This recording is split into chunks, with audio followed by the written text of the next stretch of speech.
Hey, what's up, guys? Billy Blue here. Just gonna do a quick chat. Well, actually, not gonna do a quick chat. I'm gonna be live for a few hours, but I started late because yesterday I actually walked 24 and a half miles. So I tied my personal record, and my body just feels bruised and battered. I was tired, resting pretty much in bed all day. I feel a little better now. I had some tea and some baklava in the hotel, and I'm gonna come out and get a coffee and some dinner later. But I was thinking about why not go to, you know, I kind of would like to stay in the UK. Like things are going good and I'm having a good time. It's fun streaming here. It's fun seeing different places, and it's like I kind of would like to stay here. And the super chats are going great. Um, I could go visit different cities and stuff, but it's really like it's just so expensive to stay here. It's so expensive to travel in the West nowadays. Like you almost have to, unless you have a lot of money. If you just want to travel around, like you have to be pretty well off, or it's not easy to travel. And if you do want to, you kind of have to be like a homeless person. Like either you got to go camping, hiking, significant days out, camping out in the wilderness, staying in hostels, things like that, to bring the expenses down. And even then, even if you do all that, you're still gonna be spending a lot on food and drink because you have to buy food and drink to, every day. There are like deals, and Nigel is sending me, all this information. Like Wednesdays, there's like 2-pound Whoppers at Burger King. There's all these deals and stuff. You cobble together all these different deals, and eat cheaper and save some money that way. But it's just not really practical to travel for long periods of times, for months and months, or weeks. Weeks and weeks. For a 1 or 2 week holiday, sure, you can do it, but for months and months, it's not easy. I've been here almost a month now. Now, the developing world, it is easy because, like, I was thinking about going to Mexico maybe. And Mexico, it's not as cheap as Southeast Asia, but I could go, like, you still got hotels that are like $20, $30 a night. Hostels half that price. Like amazing food that's $1 or $2. Street food and stuff. You got tacos. You got like the buses are really cheap, $5. Maybe versus like $50 here for a train. So yeah, it's a challenge here. Like I'd like to stay, but I just like, I am making a lot of super chats. So he said, well, why not just do it anyways? Because it's kind of risky. You don't know, like. Super chats can be here, one day, but they might not be here the next. Or maybe your content just starts to get boring because people just get bored of the UK or bored of you walking around. So the longer you stay, you're kind of taking more of a risk. I think it's better to do like a short trip. Well, it's not really short. Like a month is a long time. It hasn't been a short trip, but it's not like super long either, because I wouldn't mind maybe staying here for a month or two more. But I think, it's just... maybe we'll go to Mexico or something, but maybe go get coffee and get a nice meal at a pub or something coming up. But man, I've done research on hotels, man, like going to different cities, and a lot of these cities up north and stuff, they only got like one hostel. And I learned that with in Devon, Exeter, they just have one hostel too. I couldn't get in that. So and I had a hotel problem in Brighton, the cheap hotel. I couldn't get in that place. There was no reception, and they canceled my reservation. So the hotels here can be fickle. Even, when you get a cheap one, if you get a cheap one, it can be fickle. Like London's good because there's so many options. It's so vast. There's so many, if one hostel doesn't work out, there'd be another one. But you're not going to have that luxury in the smaller cities, the cities I'd like to go to if I stayed here. No, actually, London was the cheap place to come. I was spending like $20 to $30. The biggest expense is hotels, guys. Saving 1 or 2 quid on food versus saving 30 quid on hotels is a big difference. Also, moving from town to town, you're be spending a lot on transportation. So just staying in London was the most practical solution. Yeah, like the food is a pound or two more and coffee, but like the hostels, 25 quid a night versus 60, 70 quid in a hotel, in a budget hotel. So I just don't see it really practical. Like, yeah, if you're making, $250 super chats a day after YouTube's cut, which is really good, I have been doing that some days, then yeah, I can afford to stay here. But like I said, you don't know. That's like an exemplary day.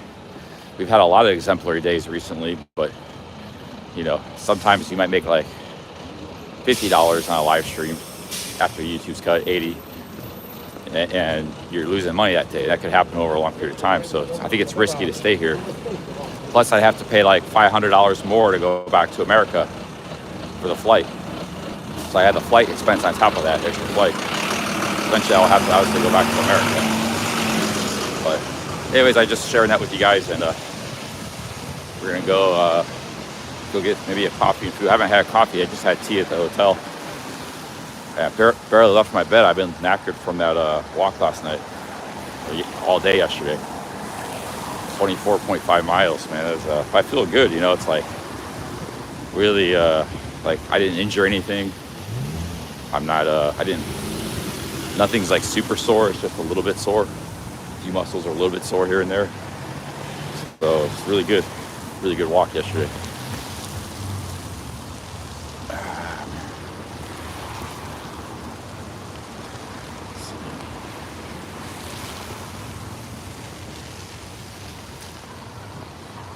Stay with Barry. Yeah. Actually, that thought crossed my mind. Like, I could camp in Barry's backyard for a few days, but I'd be stuck in Boston. It'd be kind of funny. But I know I got other subscribers too all around the UK. But like I said, you pretty much have to live as a homeless person if you want to travel here cheap. Like. Hey, what's up, Jonathan North?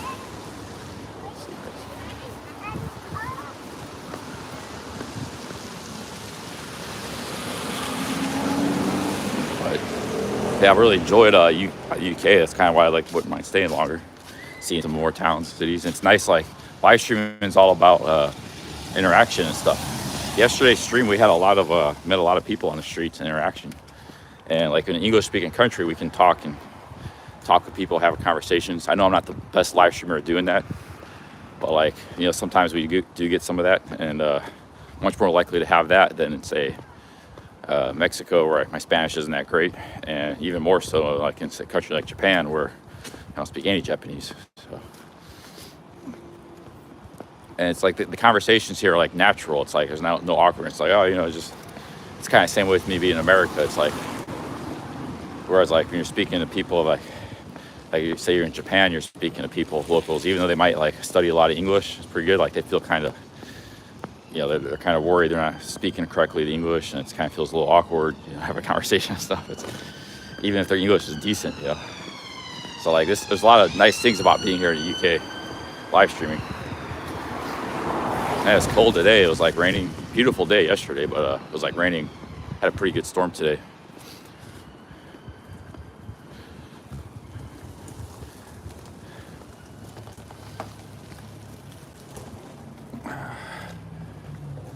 He's saying if you want to stay, no. I'm saying I won't be staying, Rockstar. I don't like that comment. I'm gonna put you in timeout. I'm saying I've been getting plenty of super chats. I said I've been doing really good with super chats. What I'm saying is, it's just really hard to justify with the expenses staying here when you could go to a place like Mexico or Colombia or Southeast Asia and live stream. To live stream in America. I wanted to do a lot of live stream in America, but like it's just too expensive to go. It's too expensive to go to New York. That's the point of the monologue there. Anyways, let's get some food and coffee maybe. Well, it actually, yeah, it is cheap. I said it was cheaper than the United States. The United States is so ridiculous that coming here, it is easier to travel and it's cheaper in the United States. So, but it's not cheap enough. That's what I mean. But it's still like, you can't do this in America. Like, while I was a hobo walking across Ohio, I still spent like an average $100 a day. Just food and motels and things like that. Living in like the worst motels and stuff that most people don't even know exist, America.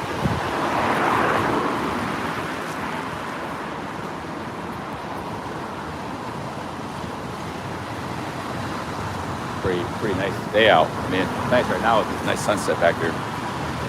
No, I mean, I thought the combination was like DWP. I thought the combination, you don't know how crazy expensive it is in America. You want to go to a downtown American city, it's like $150, $200 a night. It's like central London for hotels. You got like hotels here, they're 60, 70 pounds, 50 pounds, sometimes on weekdays, 40 pounds. That's good value for the West. That's a lot cheaper than America, but I said it's not cheap enough for me, you know. Because that's just one of your expenses. You also got transportation, traveling around, and food, drink, and odds and ends, miscellaneous. So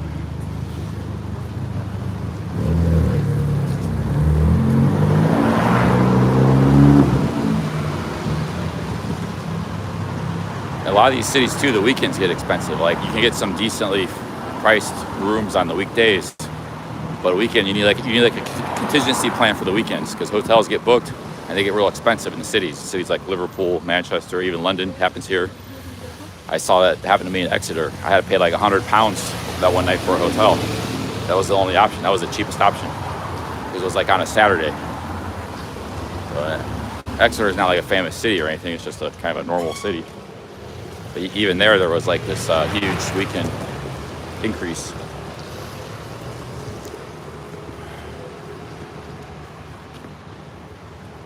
All right, guys, let's head to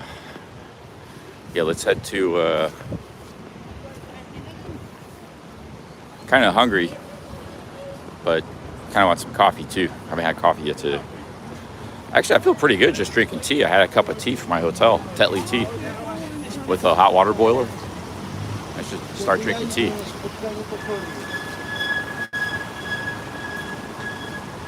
Western Europe is too expensive for small YouTubers. Yeah, but the West in general. She said it's even worse in America, my home country.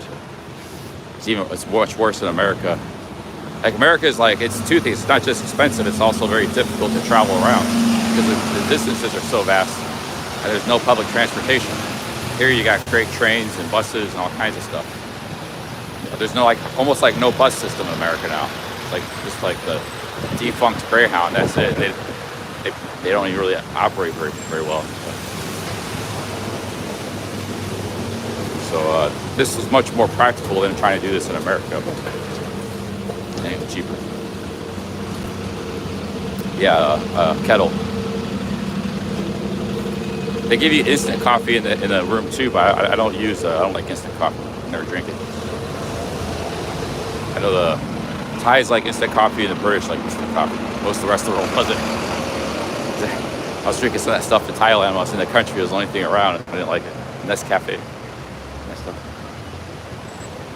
To me, it's not like coffee. Benidorm, dude.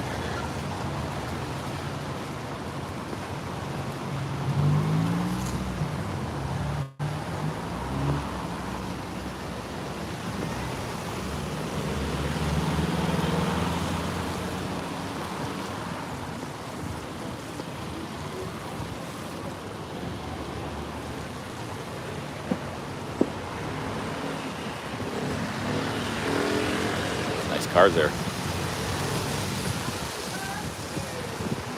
Thinking about going to a pub, just eating. There's a pub here that has like lamb. I like lamb. For me, lamb is like eating steak.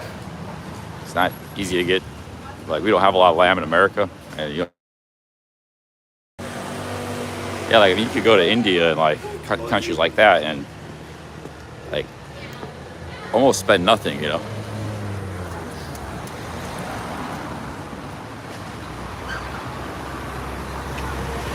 I'm glad I got to come here. Like. It's nice to visit like, you know, developed countries too once in a while, not just the developing world, because there is a bit of a contrast. You can't appreciate what we have in the West here. Hey Nigel, 13 pounds, big ups, man. Towards Costa tonight's dinner. Thank you, Nigel. Hey, cheers, Nigel. Thank you very much. Yeah, but I think summer will be even tougher with expenses and stuff, because summer's like, that's, you know, there's people from other countries that come to the UK during summer. that's one thing that's kind of working in our favor is we're in the off kind of year, so like hotels are more available and somewhat cheaper. Like I don't know if I would have got those hostel prices that I had in London if I was here in summer. Even had didn't able to get hostels in the first place. They would have been like booked up. I mean, there's a lot of hostels in London, but there's also tons of tourists, and more so in the summer.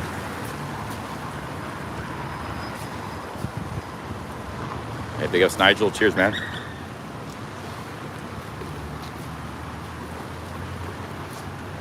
Well, I was thinking about maybe going to Mexico or something for like a month. Yeah, Turkey would be an option, but the thing is, Turkey's not close to my home. Remember, I have to go to the Appalachian Trail, so if I was just going around the world doing stuff, yeah, I could go to Turkey or something, but I need to be close back to America because I have to start the Appalachian Trail soon. I have to prepare for that too. Hey, Formula Duck, big ups, Formula 20 Canadians. Thank you, Formula Duck. Nigel, Formula Duck, cheers, guys. Thanks for the support. Big ups. Hey, big ups, Formula Duck. Nigel, thank you, guys.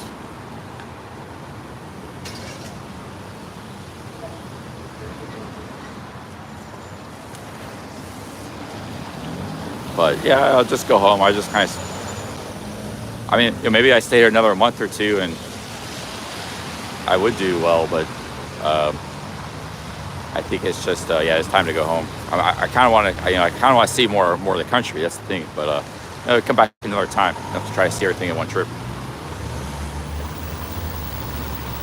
This is in our wheelhouse of countries we go to now. UK. A lot of traffic right now, like rush hour or something. Across the street here.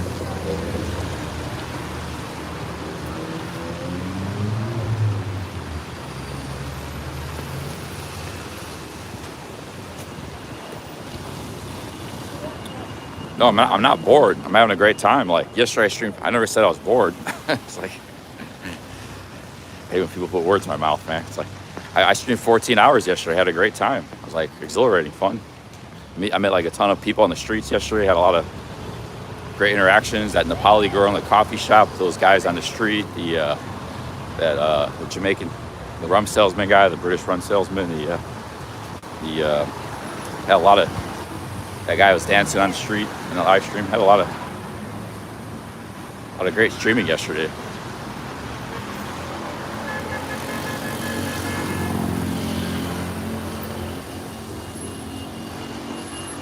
Yeah, precisely because I'm not bored. I'm enjoying this, that I'd like to stay. But I just think it's not the right mood to stay.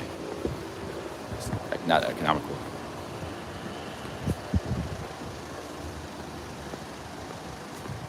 When you combine streaming with like travel and doing new stuff, it's actually a lot of fun. You get new experiences, you meet new people. It's like, you're seeing new places.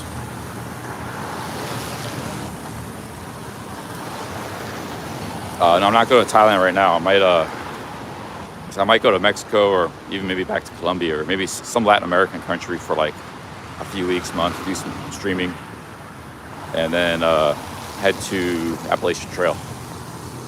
I'm gonna do that. It's gonna keep me busy for 5-6 months. Appalachian Trail.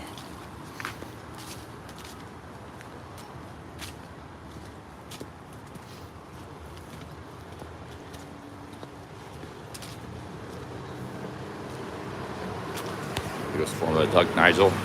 Let's go get some, I think I'm gonna get some food first, then we'll get a coffee afterwards. We'll stop at a pub, get some food.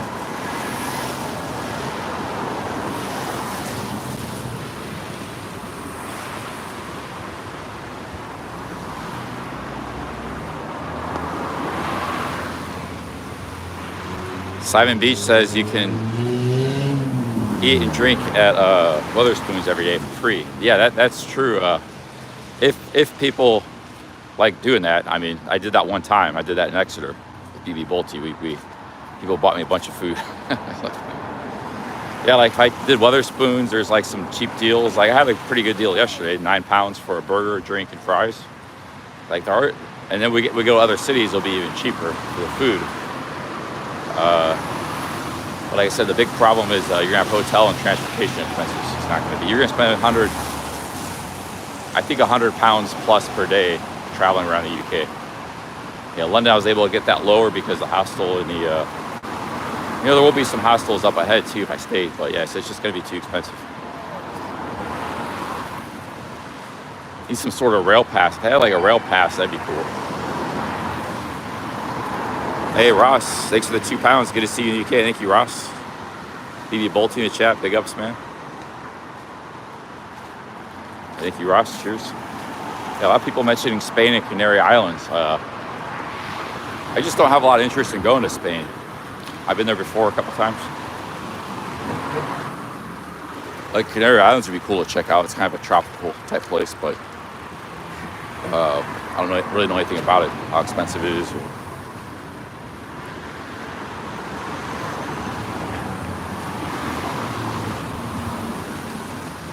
South Africa has the best mobile internet. Actually, wouldn't mind going to South Africa, but I heard like they had bad internet and it's expensive. It's like, maybe. Oh shit.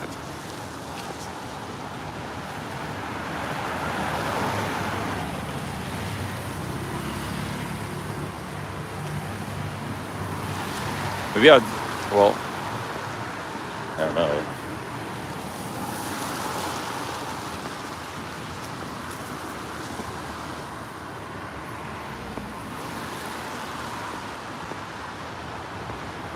All right, let's go get some food here. Let's go get some food.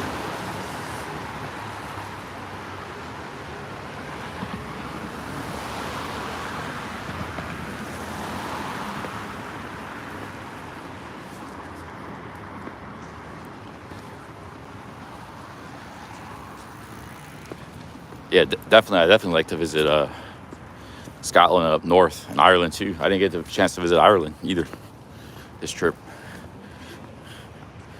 A lot of stuff in the world to see, travel, and do.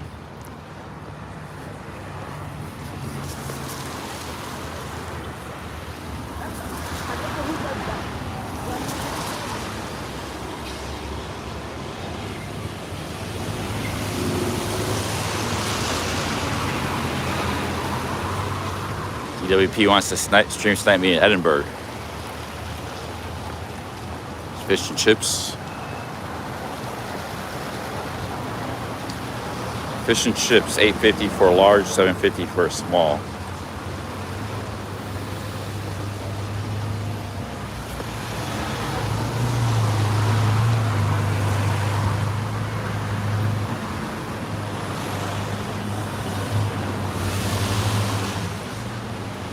That's a budget place, my dude. That's budget. That's what I'm saying. That's a cheap place. You see, it wasn't very fancy looking. Just right in the middle, basic place.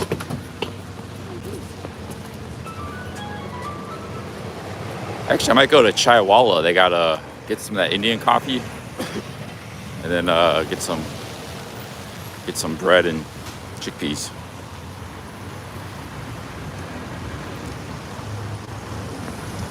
Like the weather here is not really bothering me. It would probably if I was camping and hiking in it, but the weather's not bothering me that much.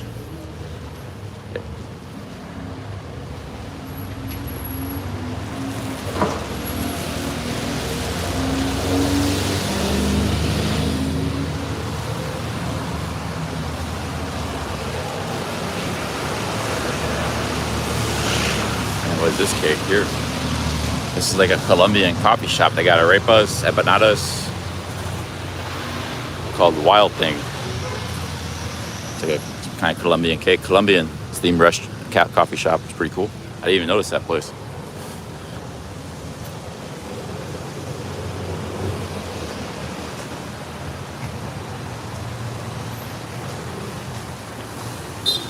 I gotta get some food. I'm pretty hungry. I had a yogurt drink and some baklava. I think that's it today. I gotta get a meal. Then I get some coffee.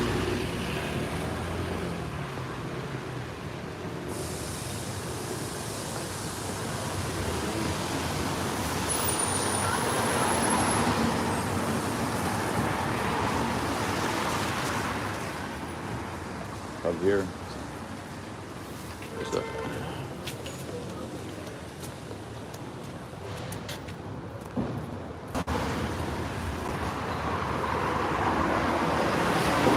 Edinburgh is built on 7 hills, same as Rome. Yeah, so is Istanbul, which was the new Rome, Constantinople. So is, I think San Francisco is too. I don't know what the deal is with the 7 hills, but it's actually a suburb of Cleveland called 7 Hills.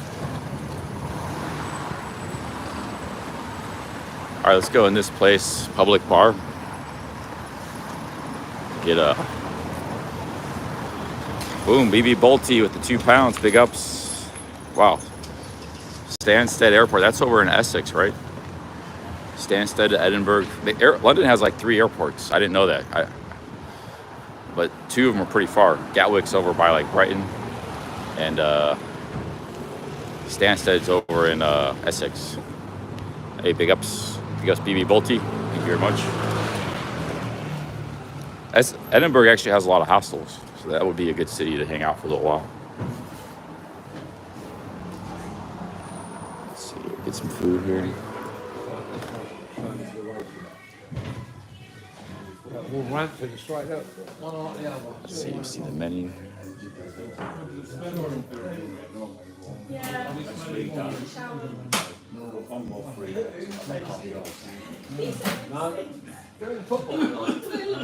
This is the dining room.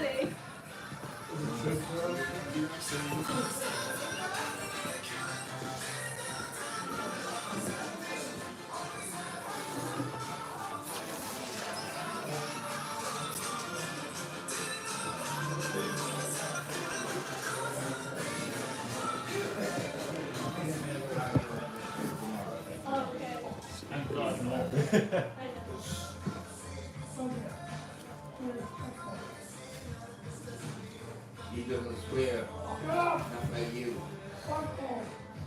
Oi. Oi. Oi. Pretty cool pub here. They got like pubs like this in every street corner. It's like pretty. But I didn't really see anything in the menu I liked.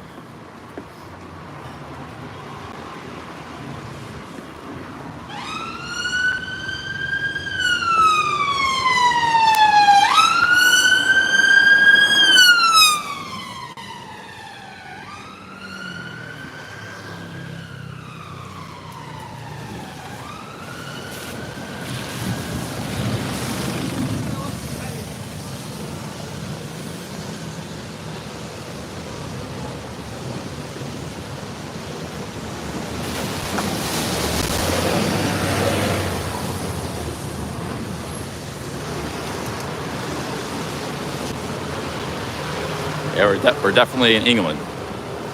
There's no doubt about that.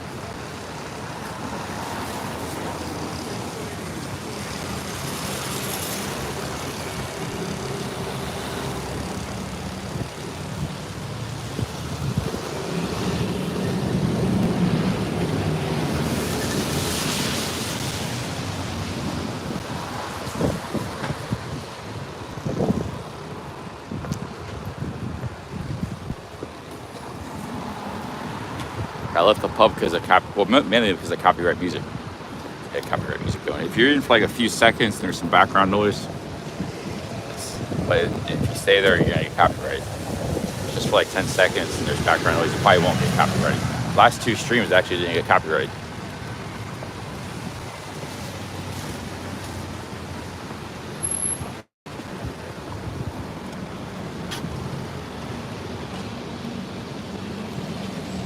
A lot of people want me to go to Scotland. I don't have any benefits. We don't use that word anyways. It's called welfare.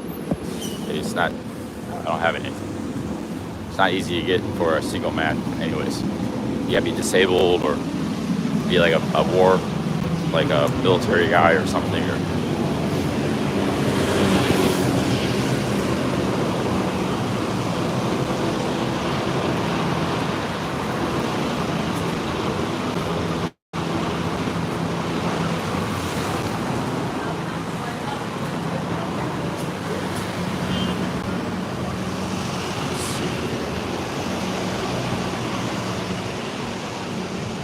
I've never taken food stamps. I'd probably qualify, but I've never taken it. Food stamps is like $150, $200 a month for food.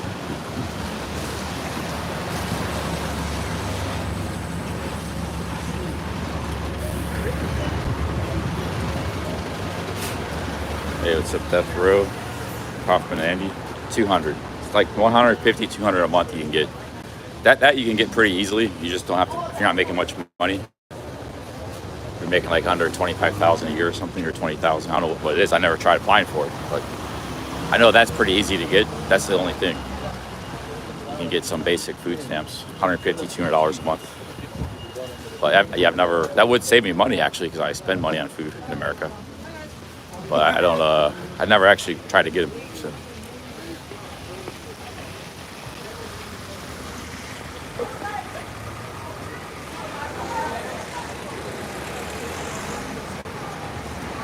Bobby Crush says he makes his own sandwiches. Yeah, I do too when I'm back home. But I make my own food, cheap food. But I'm live streaming, walking around all day.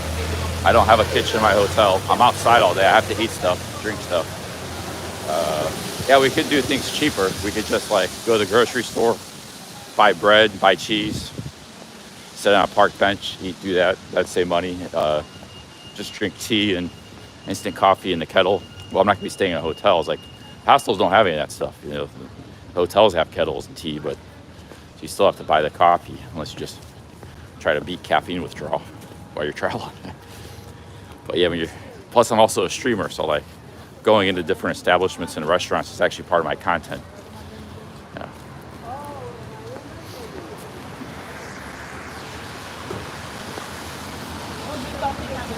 I just walk the streets endlessly. You could do that, but it's like a break for me, and it's like a change of pace in the content. Doing 10 to 12-hour streams.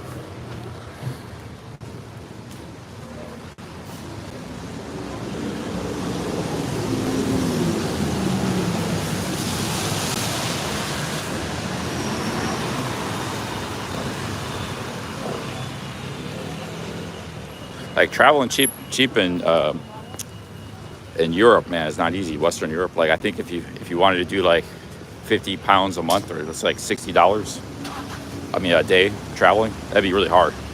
Like you have to be staying in hostels mostly all the time. You have to be, you know, trying to script money on food, just eating bread and cheese and some salami, you know, from the grocery store.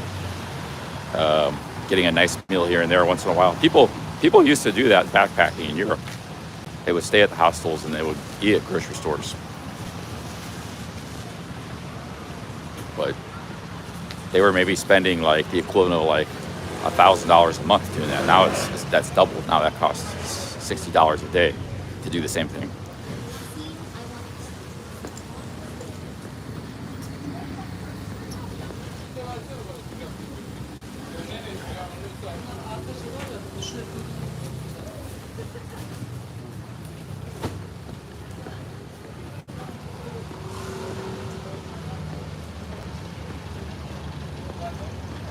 German doner kebab.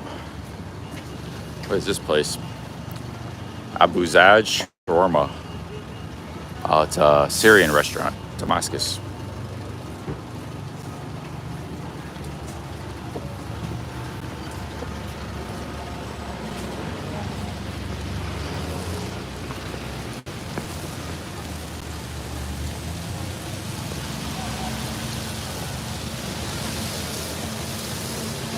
Man, legs and feet feel pretty good. All that walking I did, like didn't really want to get out of bed this morning, but I feel pretty good now. Like I feel like I could stream all evening and walk too. I haven't tried the German donut. I only had one doner kebab. That was in Essex, and I didn't like it too much. It was all right. It wasn't terrible, but. Actually, it wasn't that bad. It was all right. It was kind of like a gyro. I just don't like that stuff in general that much.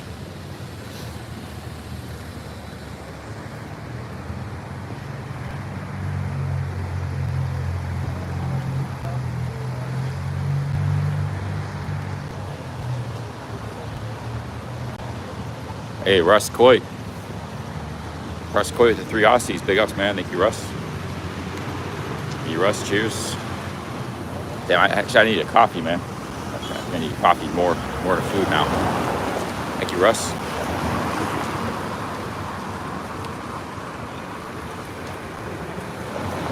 Not very long, Tandra.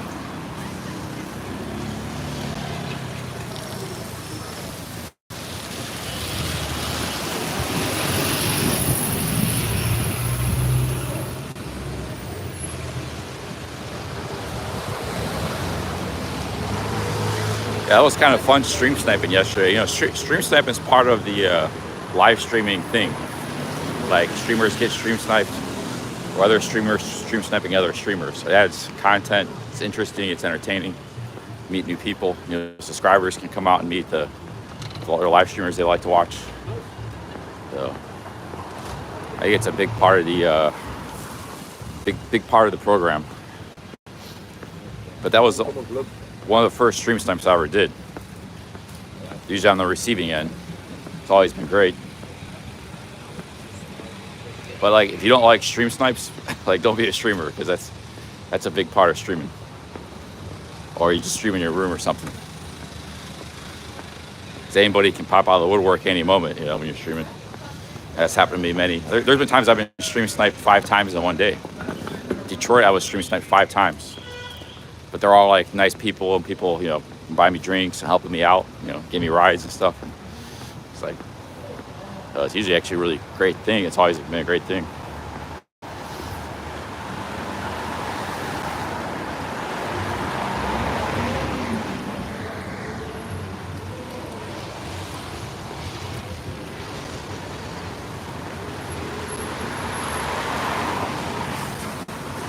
I don't know of a channel called IP2 Always Wins. Is that a channel on YouTube? I never heard of it. I know there's a lot of channels that clip IP2 streamers. I haven't heard of that one in particular. I know IRL Moments and another one, Nonstop IRL. Those are the only 2 I know, really. The other ones I don't really watch or subscribe to. Well, I'm not depressed. I just haven't had coffee. I'm a little bit exhausted from yesterday. I got coffee perks me up. All I've had is some tea today.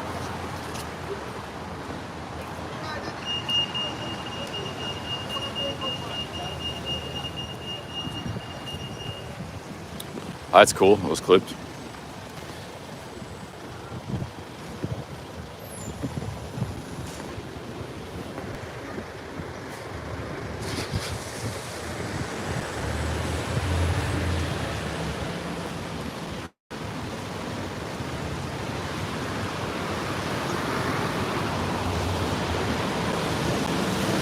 Oh, on the website, yeah, I don't know. I don't go on websites to look for stuff.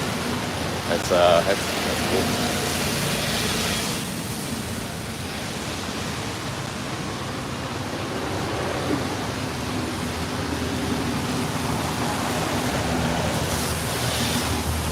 There's a Persian restaurant here. I don't know. I kind of like Indian food better than Persian food. Like, there's some nice. Persian's like a cross between like you got the Turkish aspect with the kebabs, which is, you know, it's probably Persian too, but like it's kind of like a cross between Turkish with all the yogurt and kebabs, and then it's got like the salads, and then you got like the a little bit kind of like curry style things going on, kind of like a cross between India and Turkey, which kind of sits right between those 2 countries, so it makes sense.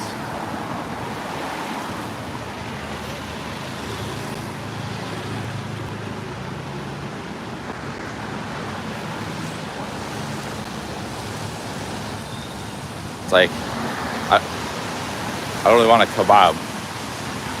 If I want a curry, I just go get Indian food. So, but Sean's made some amazing dishes, but I wouldn't really expect to get that in a random restaurant. Maybe you could. That's why you have to try stuff. That's why, going to restaurants and eating is actually part of the content here, especially when you're streaming for 10 hours per day. It's like 12 hours per day. Just sitting down in a restaurant, eating some food, trying some food. Like, remember the eels? The eels, like, people loved that stream I did, the bagel and the eels. Electric eels, like, you know, food's a big part of the content of the channel. It's not a Mark Wien's channel by any means, but it is part of it. It's part of IRL. Also, sometimes you meet people or have interactions in the cafes and restaurants. So it's a good thing.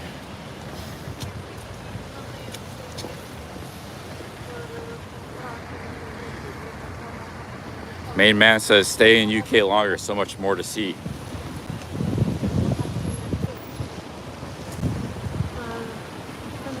Dude, you need to span up for yourself. I did, man. I did. That's just his thing. He does that to everybody. Shtick. He's just but he wasn't like overly rude or anything. He was just kind of foul mouthed. So I said, I just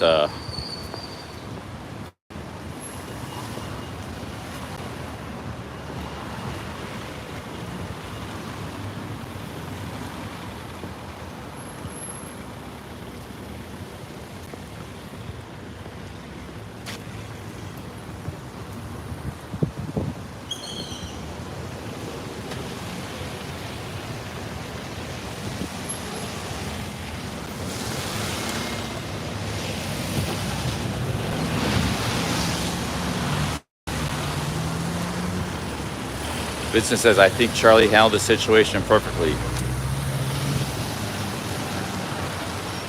I thought I did it too.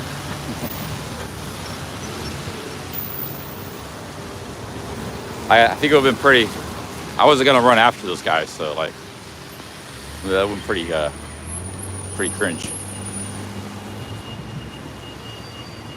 Hey, W from New York City. At lunchtime there. You guys are 5 hours behind.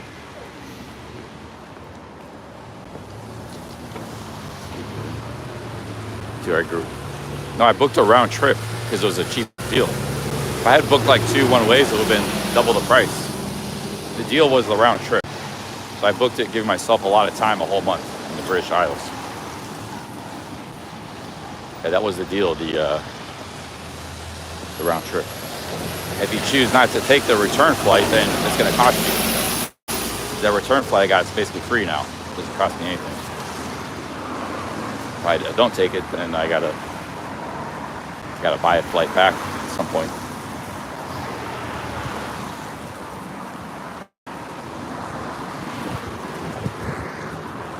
That flight was $470 round trip, Cleveland to Dublin, direct flight.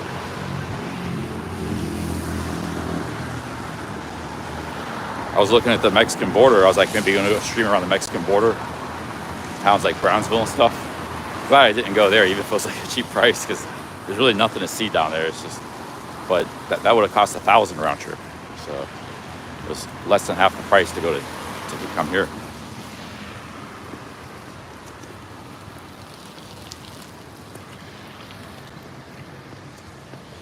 Yeah, I'd like to go to Wales too. That'd be cool.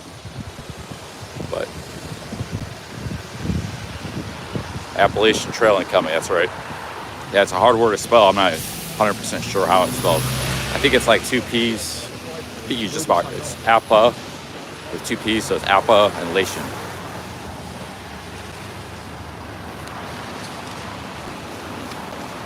Action Kid. Yeah, I don't know what Action Kid's doing. I guess he's living here or something, or he's gonna be here for a while.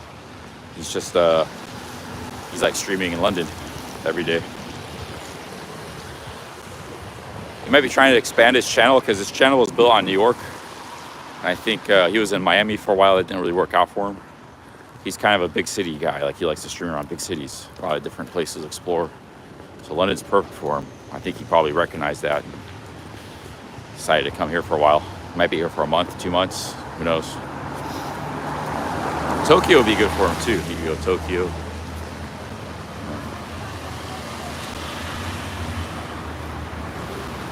Any big city is Action Kid style.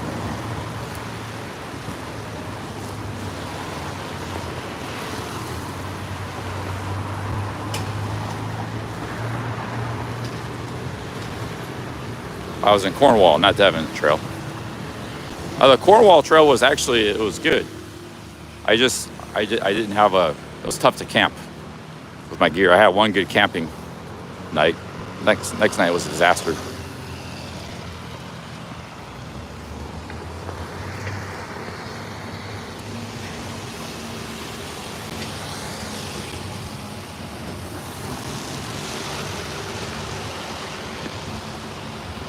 Action Kid's live right now. Awesome. Big ups. Big ups to Action Kid. Louis Cabo, I don't know where he's at. I don't know. keep tabs on everybody. He said he's going to Thailand next year. But he's planning to be in Thailand for a while next year.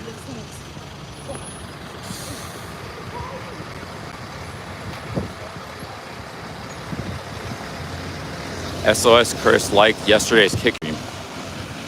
Yeah. I'm not really able to do that kind of content. I mean, sometimes I'll meet people that are kind of like that, but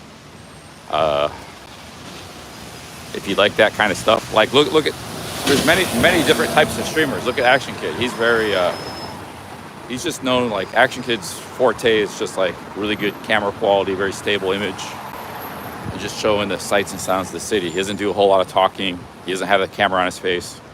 He's all about just kind of displaying what's around, you know. And there's no, you know, there's not much socialization going. It's not stream snipe, all this other stuff.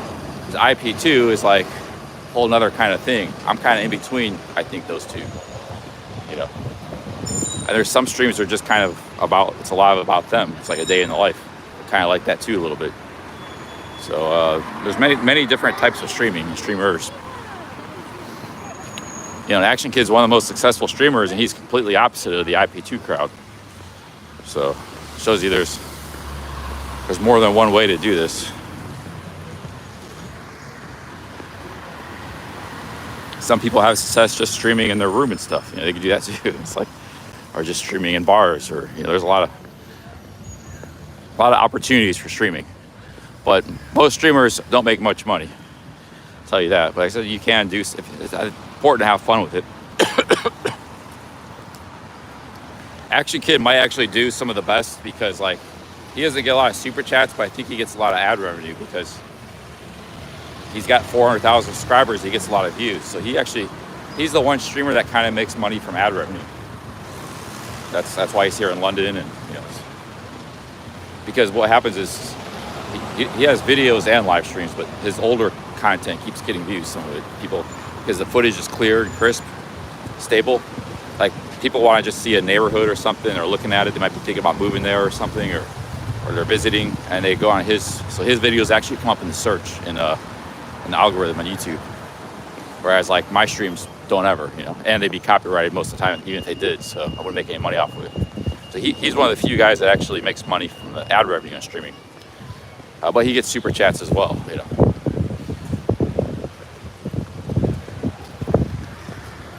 Like, when I streamed across Ohio, I made like $800 in ad revenue that month because none of my streams are copyrighted. And that was just all from you guys watching mine. It wasn't from anything in the algorithm, and, you know, it was just from the community we have here. So there's actually money in, there could be money in ad revenue in streaming. And Action Kid, he's doing it right with that.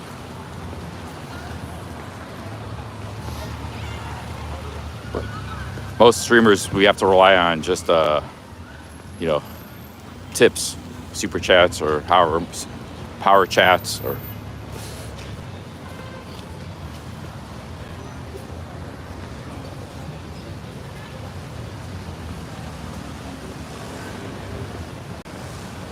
damn, I'm like, I need coffee and food right now.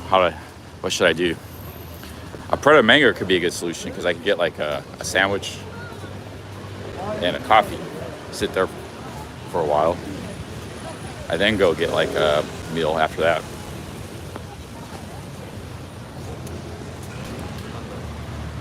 Yeah, Nigel, you got a great community, man.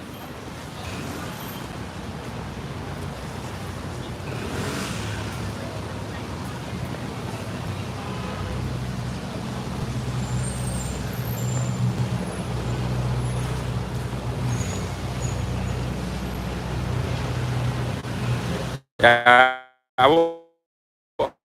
went to Greg's Choice. I wasn't super impressed. It's okay. It's like I had the sausage roll, but it was like £1.20.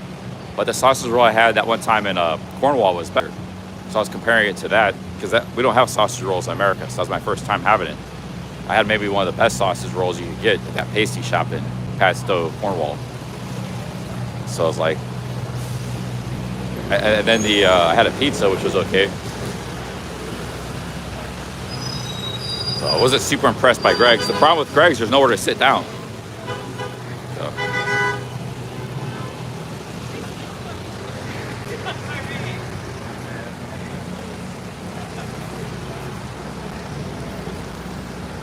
When did I meet Bjorn and Attila? I met Bjorn when he was in Thailand 4 years ago, 2019. I met his wife too. I forgot her name. What's Bjorn's wife's name? Thai lady?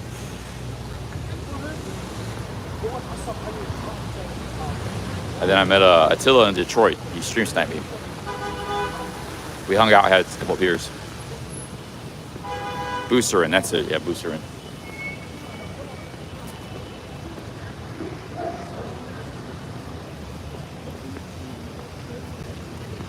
Yeah, considering how many IP2 streamers there are, I haven't actually met that many. It's like most of them are on the West Coast and stuff, like in Vegas and California. And I haven't met hardly any. There's like literally dozens of them. And how long? I've been streaming for 4 years, you know. I haven't met that many. But I met Sam Pepper, he's IP2 now, so I met him. Who else have I met? I met Chris, but Chris just recently became IP2. So I met Chris Travels. Nana Pips, she's new. I met Nana Pips. So like, I met some of the new people. Sam Pepper's actually new too to streaming. He just started streaming recently. So I met some of the new people, but I haven't met the older people.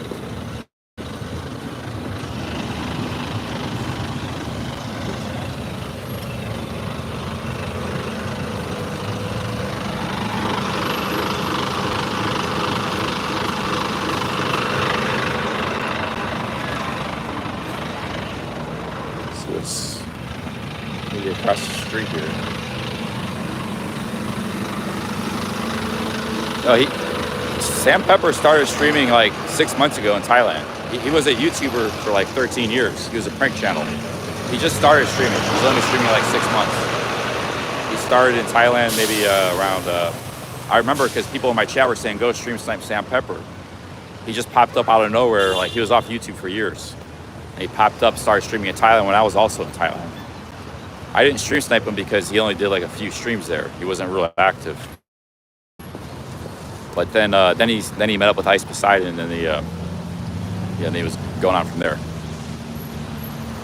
RH says you're wrong. Maybe he was streaming with Ice Poseidon. Yeah, maybe like 5 years ago or something. Yeah, maybe I'm wrong about that. I didn't know anything about streaming back then. So, but he just did kind of pop up out of nowhere in Thailand like 6 months ago. I thought he was like off social media for like years and years.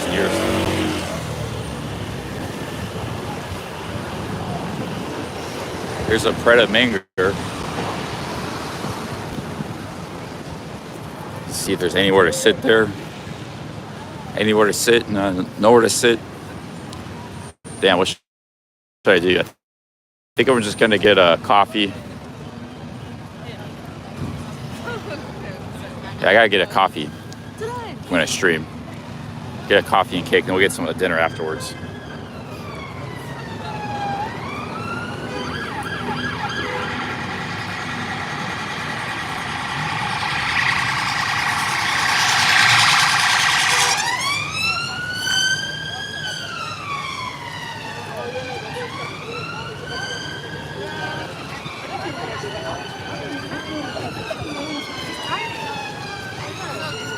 Ski Mask Andy, no, I've never met him.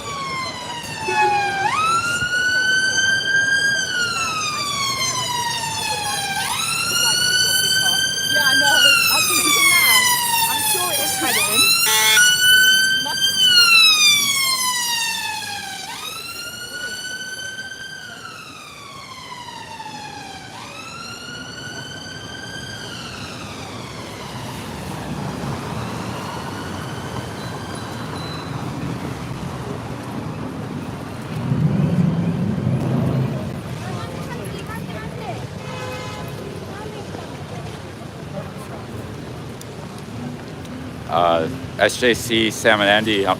Nope, never met. I haven't really met any of those guys. No, SJC, I don't even know who that is. Brandon Hampton. So all those guys are on the West Coast. I don't go to the West Coast. I haven't been in Vegas in 20 years. I've hardly ever stepped foot in California. So a lot of the IP2 and the live streaming really kind of sprung up from the West Coast. That OG streamer guy, he's in Las Vegas.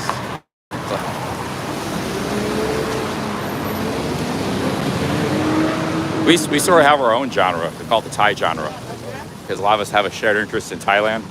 Although we're now like scattered all over the world. Once you're in the Thai genre, it doesn't matter where you are in the world, you're considered a part of it. So we have a whole community of streamers and people. Guys like Big Shot Travel, and myself, Street Life Asia, Jonathan North, Steph Traveler, Club Fillers Inc. There's Broke Farang, Capio. There's a whole bunch of people in our genre. Stu D, who else? There's 20, 30 streamers. It's not as big as IP2, but we have our own kind of genre, which sometimes crosses over into the IP2. Like some of us are actually listed on IP2, myself included. So, no, never met Burger Planet. Yeah, Burger Planet's IP2. Yeah, he's Chris. Chris is actually one of the guys now. It's kind of crossed over in both, because he hit the Thai genre and the IP2 genre. He's one of the really only guys that really hit both hard. Like he hit the Thai genre really hard, and he hit the IP2 genre really hard by hanging with Ice Poseidon. Nobody else has crossed over in both genres.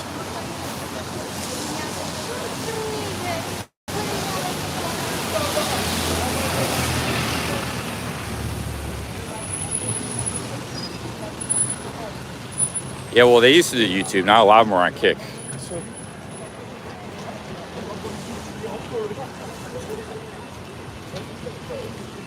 There's a guy called Suspenders, but most of the Thai genre doesn't know about Suspenders. He's kind of an IP2 vlogger based in Thailand.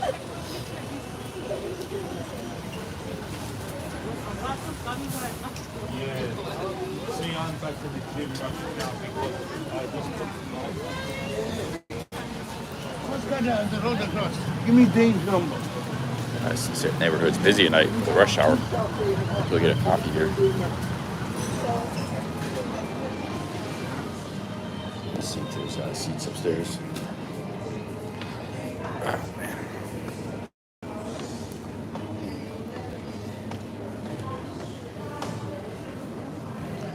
Are there seats? Yeah, there's a seat. Nobody takes it. Or somebody's got that seat. There'll be something. I'll find something.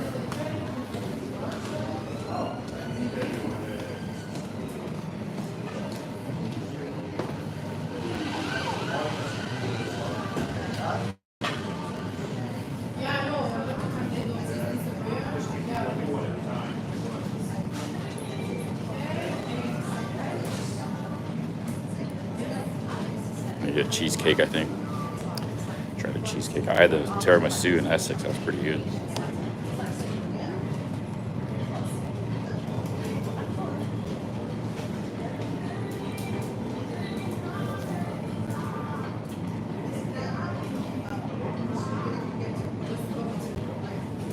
Expat Lifestyle says, I'm here for the last 4 hours editing one 15-minute video. Yeah, if you don't like editing, you're not gonna like being a vlogger.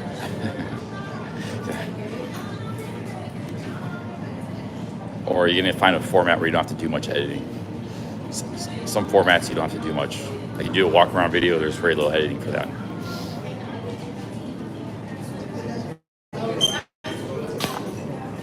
But yeah, maybe, as you get better at it, you might like it. It might be easier, faster, and you'll enjoy it. So stick with it for a while.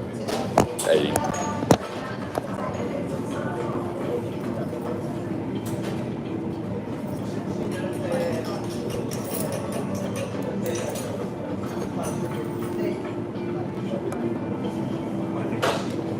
Charlie Angel says you can get a job here. What kind of job would I get in England?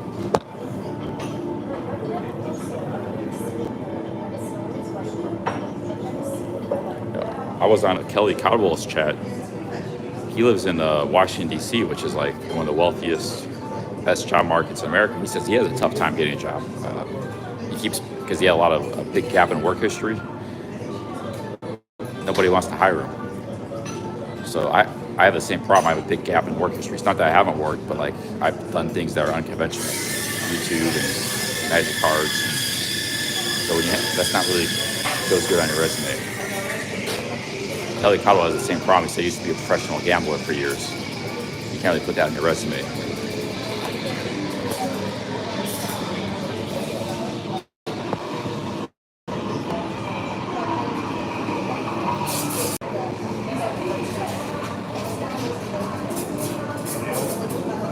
Chad says there's 1 million job vacancies in the UK right now.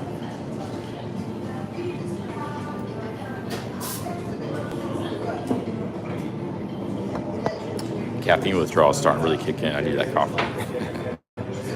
I thought I was fine with the tea, but the tea is not strong enough.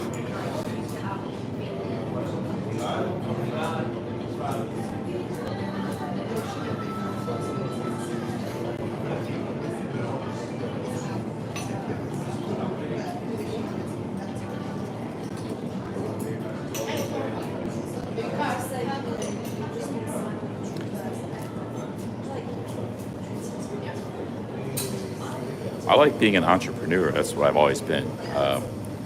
If there's something like if I couldn't make it in this, maybe I could do like real estate photography or wedding photography. Hi, how's it going? Can I get a lemon meringue cheesecake and Americano for here? Yeah. Americano black and white? Black, medium size. Actually, I'll take it in a paper cup though.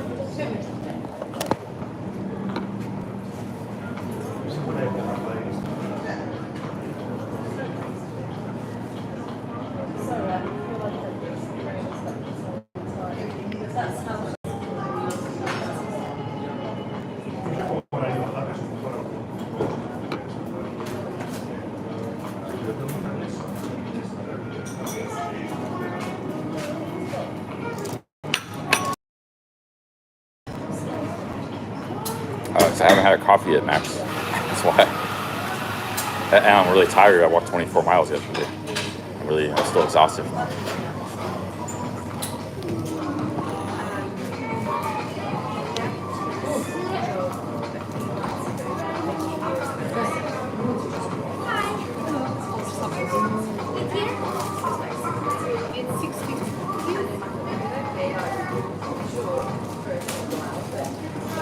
Yeah, I haven't had the cheesecake yet, and I think I just want to try it. I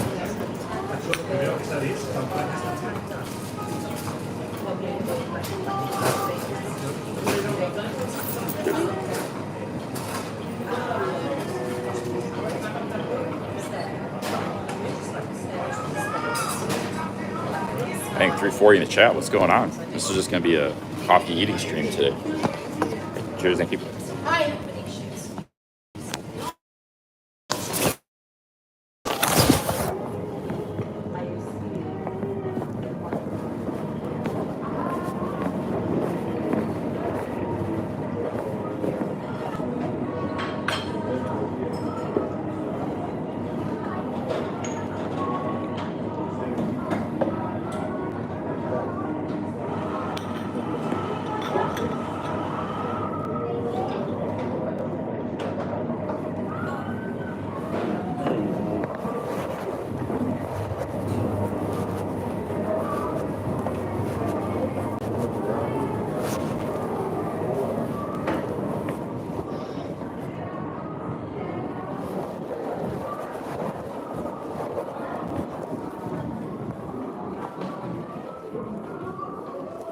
Testing 3.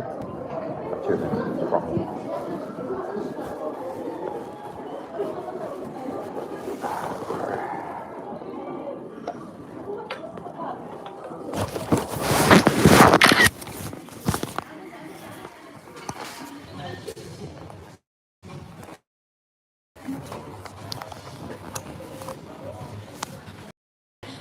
All right, guys, we're back. had to put the phone in my pocket because I heard all this stuff.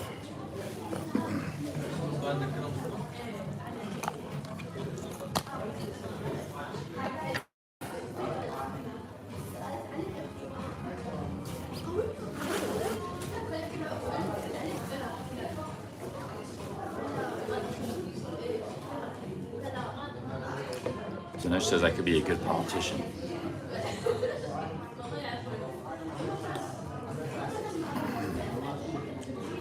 Man, I got caffeine withdrawal kicking hard, man. I got a headache. It just came out like last hour.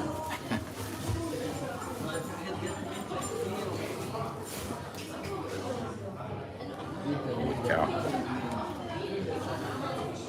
Yeah, I got Americano here.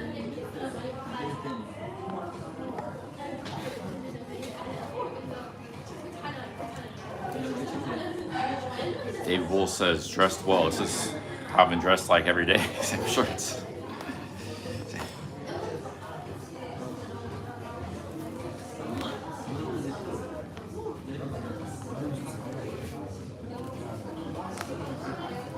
I could stay in London, like stay in a hostel in London for like $20 a night. That's what we've been doing. But man, hostel life is in London is not nice.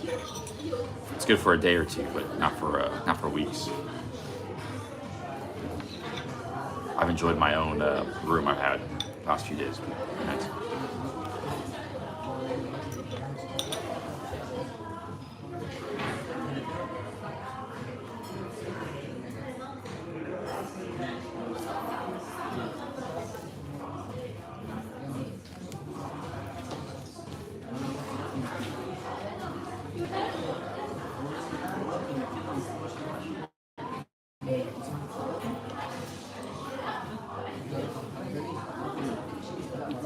LJ Smokes, that's kind of where I'm at now. I'm in northwest London by Heathrow Airport.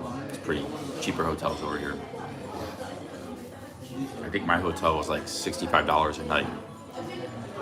Thought that was pretty deal. I walked here yesterday all the way from central London. And that was after having already walked 15 miles earlier. So I did like 24 miles yesterday. Pretty proud of myself.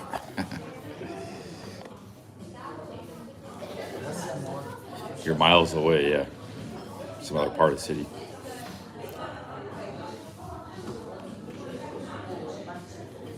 Oh, Tottenham. I was trying to go to Tottenham yesterday. I didn't make it there though. I was actually in Islington, and then I decided to stream snipe Snap Pepper. So I ran and walked from Islington to Soho.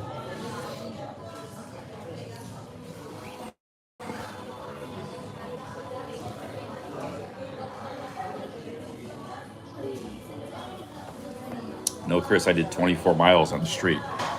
I didn't even hardly ride the bus at all yesterday because the bus I did get on didn't go anywhere where I wanted to go. You can see on my community post, I did 24 and a half miles walking. It was all on live stream, 14 hours of walking.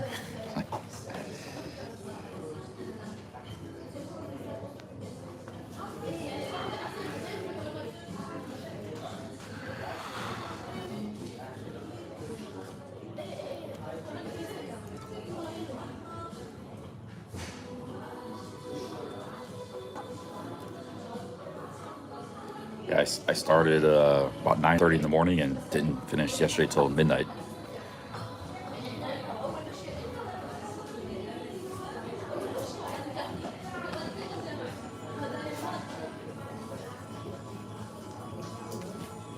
I was trying to hit 25, but I just fell just short. I was trying to walk a lot of miles yesterday. That's why I had so many.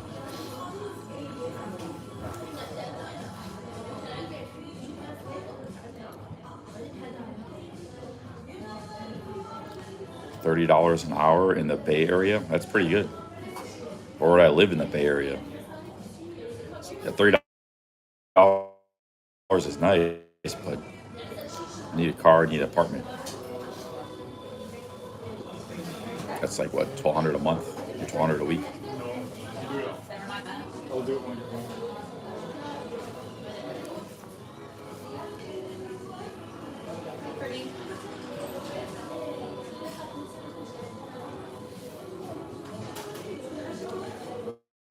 Judith likes the pheromones. Skipper, I have the iPhone health app. It tells you how many miles and steps you walked.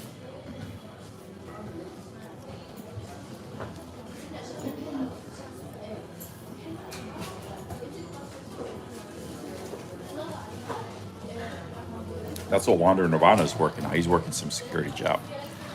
So,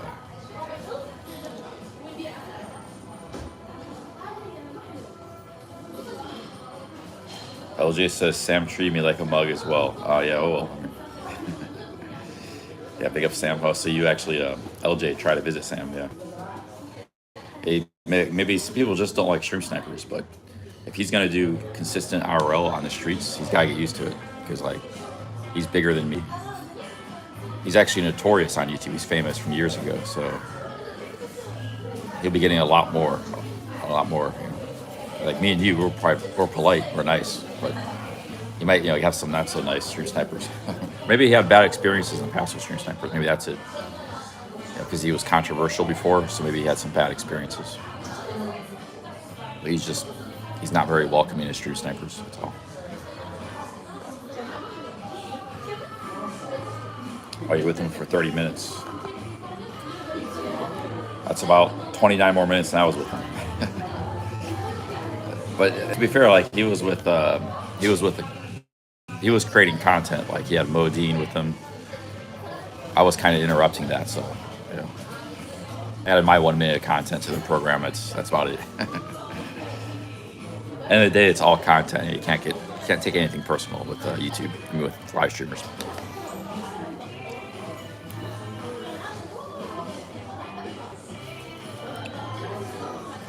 Toronto Brad was a great streamer. Yeah, I remember Toronto Brad. I saw him twice in Pattaya, stream snipe.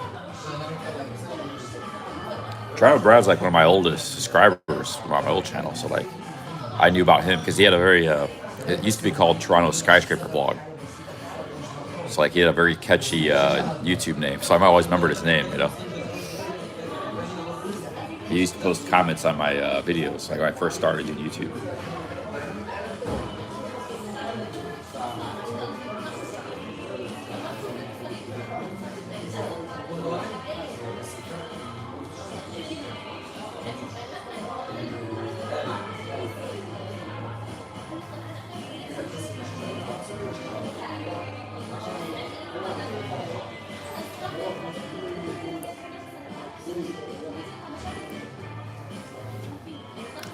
It says Toronto Brad's a nice dude. Yeah, he is. He's also a streamer himself. He started streaming. He's got a YouTube channel.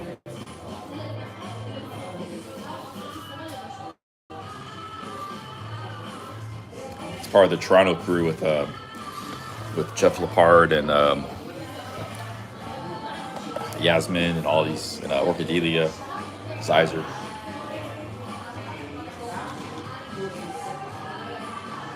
George the Iceman. I haven't seen George the Iceman. Is he still on YouTube? I haven't seen him since Miami on YouTube. Is he still doing his YouTube stuff? His ghost stories or those conspiracy theories or something. Or I think it was like ghost stories or something. But yet, he had a successful channel. He's doing ghost stories. Or paranormal kind of stuff.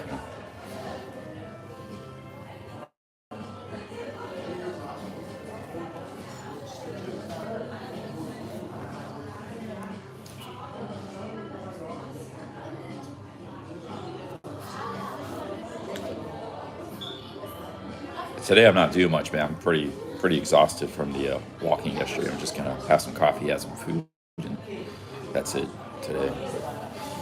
I'm not doing much today, man.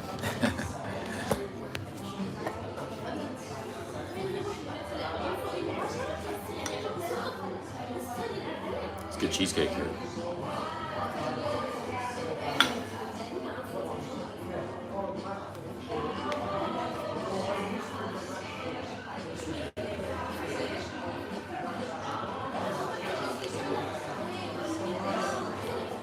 Truth Warrior says, I watched your protest stream Saturday, LJ Smokes. You have the perfect personality for live streaming.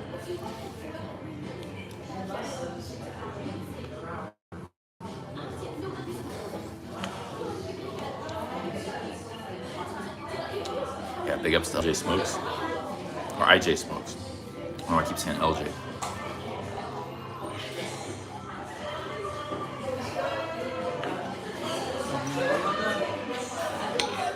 Lemon meringue pie.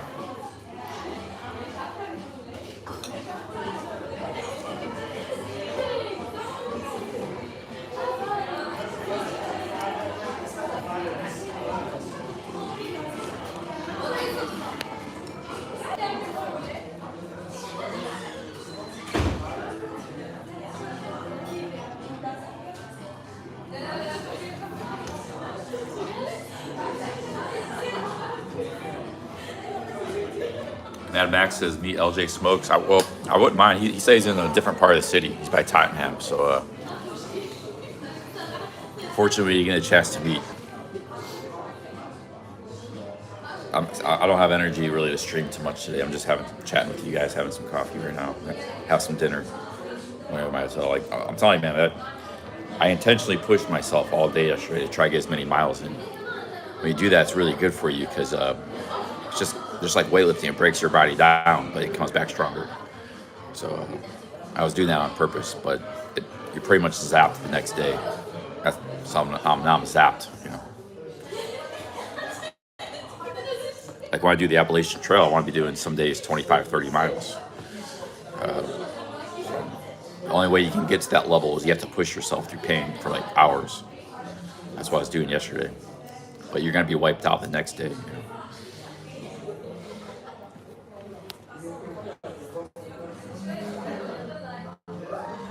So I'm down to meet, but I'm poor. I can meet you in North London. Yeah, I hear you, LJ. I was actually trying to go to Tottenham yesterday. I didn't know you were in Tottenham, but you know, I was wanting actually to visit Tottenham. But I definitely hang out with you, man. No problem, man. I just like today you caught me at a bad time.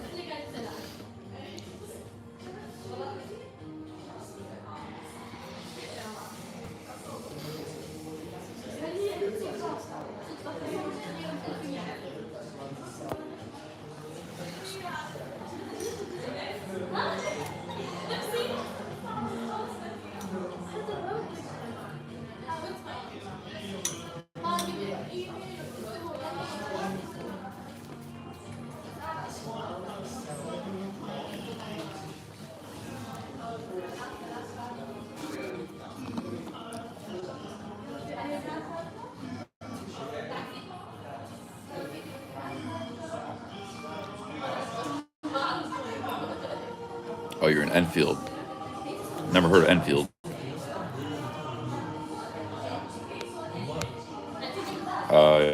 Yeah, good point, Judith. I mean, this is working for me. It's not like I'd probably make more a 9-to-5 job.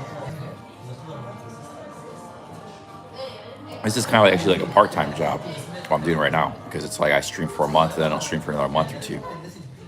It's the nature of the job is you don't really stream all the time. People get bored of you and bored of your content. So you got to come back like a month or two later. I don't even know if it's really a job. Like you can make some money at it, but it's really it's a strange way to make a living.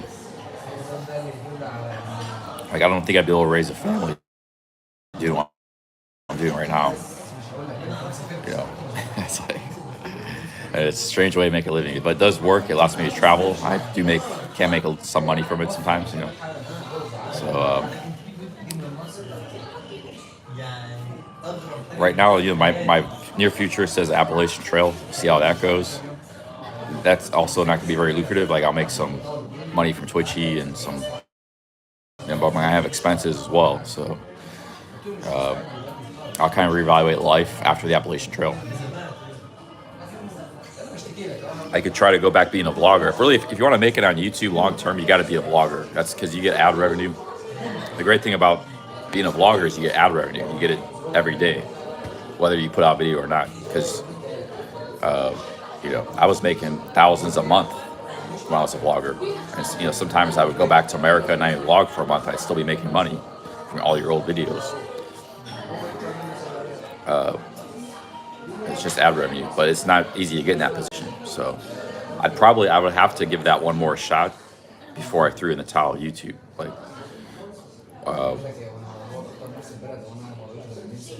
like before I did that and got like a real job, a real job. So like I would have to give the vlogging a shot one more time because I haven't really done that yet since I've been demonetized. I just put half-ass, put some vlogs out here and there, mostly done live streaming. So, but like I said, the next thing is Appalachian Trail. I might go to Mexico for a few weeks or something before then. Do some streaming there.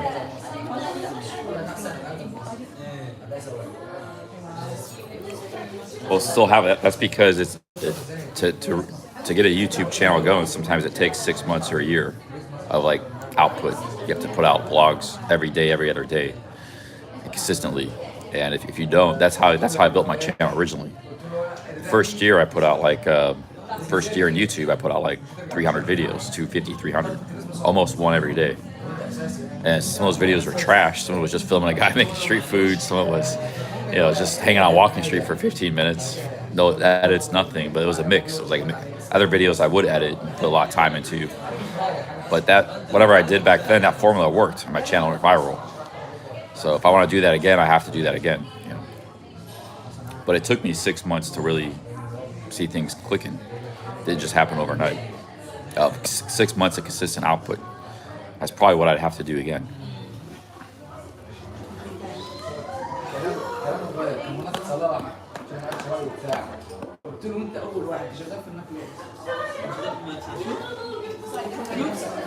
Paid 700 pesos for 4 shots. What is that, like 35 bucks? Oh yeah, he's in Mexico City. I'll check him out.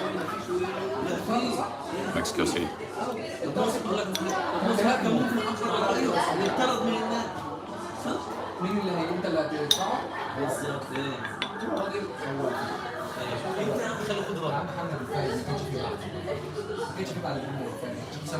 Thrill says that genre is oversaturated and boring.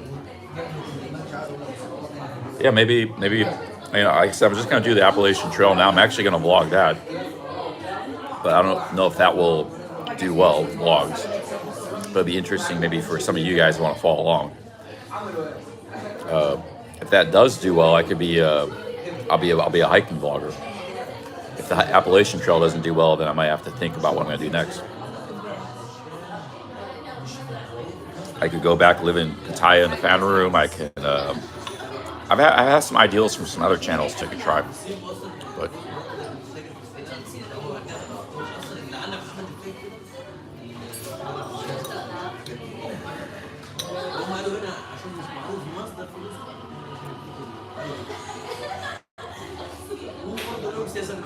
I'm thinking of starting in March. Yeah, March. I was thinking like London's got a lot going on with street life. You could start a channel here in London. I could do my like old style Pattaya videos. I could do that here in London. I would probably start a whole new channel if I did that, but we just live in the hostel and make street videos and talking to ladies and filming the scenery. There's a lot of stuff going on here in London. It's actually a great city of vlogging. I could do that here in London.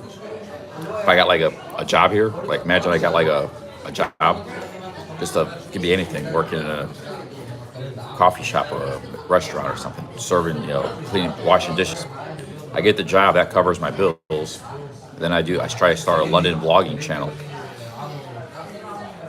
So there's a lot of possibilities for vlogging. Once you know a little bit of editing, a little bit of cameras, and a little bit of how YouTube works, I kind of know all that stuff. I have some experience with that stuff. I won't be using the GoPro. I've never had a GoPro. I'll be using a camera to vlog in that trail. I got like 3 different cameras: an Olympus, a G95, which I got for trade. I'm probably gonna probably trade that back in, and I got a GH5S. You don't need a GoPro. GoPro is for people who don't want to use cameras. Use a phone with a GoPro. If you like cameras, you don't want to use a GoPro. If you own the cameras to boot, maybe because GoPros are cheaper, maybe you can't afford a camera because you have to buy the lens, the batteries, and so GoPro is actually a cheaper option. But if you already have the cameras, which I do, you don't want no point using a GoPro. some people like GoPros too because they're small and they can be functional, useful, you know. Like, but a lot of people that like GoPros, like they also use a camera. You know, they just use it because like it's good for doing something specific. You know, GoPros have some utility; they're useful, but I don't need one.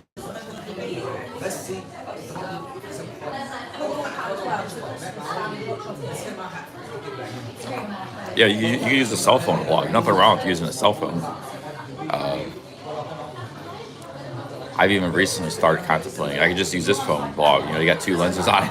It's like I used to be kind of more of a purist camera, you know, snob, but more and more I'm kind of like it's just use the right tool for the job. You know, sometimes it's nice using a camera. Sometimes it's nice using a GoPro. Use whatever you have. Yeah, I did lose an Apple phone in Thailand. Now I got an iPhone 13 mini. I bought that in June. I came back from Thailand. I didn't take it with me to Colombia because I didn't want to get stolen.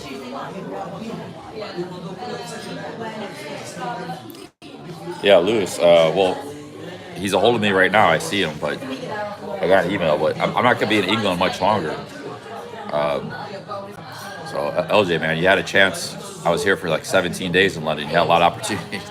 Because people were talking about you when I first got here. I never heard of you. So you had an opportunity, man. Now I'm leaving the country soon. I don't know if we're going to be able to meet. But you get 17 days of stream sniping, you know. And today I'm not streaming much. I'm just taking it easy. I was trying to actually go to Tottenham yesterday, but I didn't know you were up in that area. But you know, if I make it back to London, definitely. Yeah, you missed your chance. Well, hey, at least you got to stream with Stan Pepper for 30 minutes. I didn't get to stream with Stan, so big ups for that. Hi, Jay.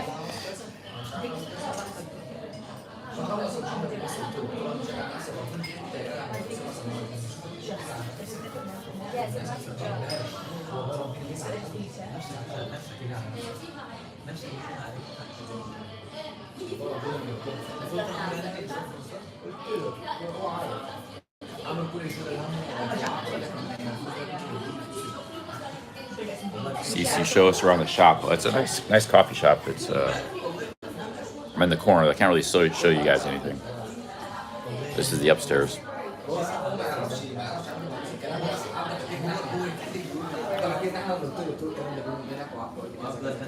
Oh, you lived in Newquay. Awesome, man. Yeah.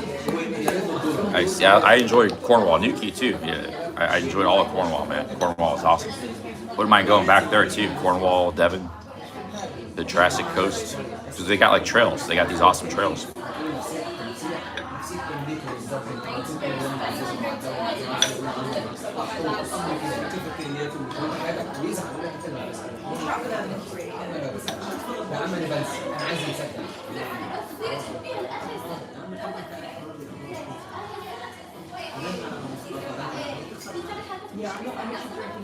This is actually like a real, like, kind of working class neighborhood. This is just a busy area. This is a chain coffee shop, but this neighborhood's kind of like real average. It's real far from the center. It just looks hipster because that's how London looks, you know, with the architecture and stuff. But it's just a normal kind of neighborhood right here. A lot of immigrants and stuff, and a lot of ethnic restaurants.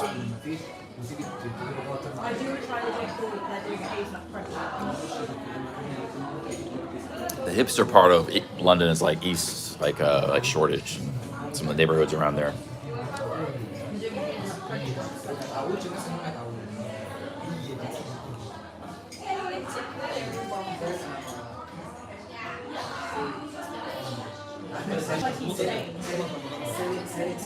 Coffee. Yeah, Fred Manger is good. You get like a 20% discount if you had a card. I should have got their card. They got good food, good coffee. They got the cheapest coffee too. If you get the filtered coffee, it's £1.70, whereas everywhere else it's like £3. Man, I should have got a large coffee. I just guess, man.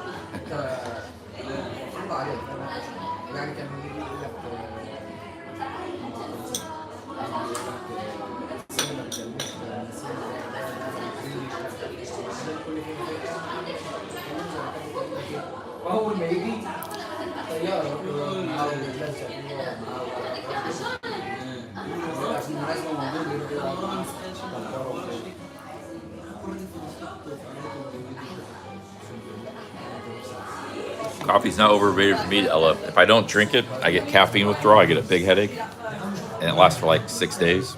I sleep a lot. It lasts like 5 to 6 days, and I can't stream. Like coffee is what makes me talkative to stream. So yeah, without maybe for most people it's overrated, but for me it's like it's essential. Like the withdrawal is one thing, but I wouldn't be the streamer I am if I didn't have coffee. I may have to stop drinking coffee when I do the Appalachian Trail. I have to figure that one out. Mr. Porter says it's called addiction. I don't think, coffee bean's a plant, and tea is a plant too.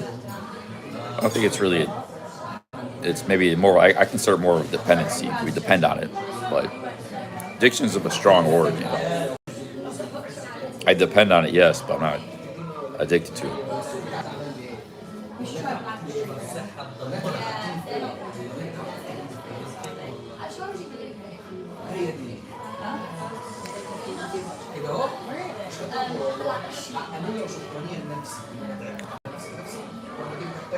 Dominic says replayed the Sam Pepper stream. Yes, she was how I was trying to talk to her, get to know her. I didn't know they were trying to get away from her. We could have streamed together. I might have missed a big opportunity because I could have took her off their hands. Me and her could have hung out, stream, just like what I did with Nana Pips and stuff. But they all ran, so I was gonna run after them. So that was that.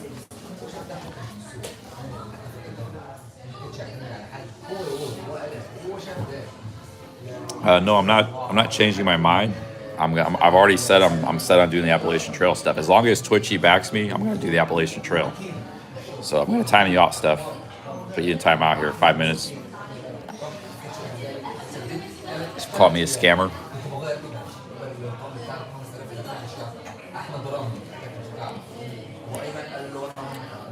I'm with Twitchy backing me, I'm doing it. As long as he backs me, and if he doesn't back me, I still might do it. But I may or may not then, because financially I might be able to afford it. But if he backs me, I'll do it.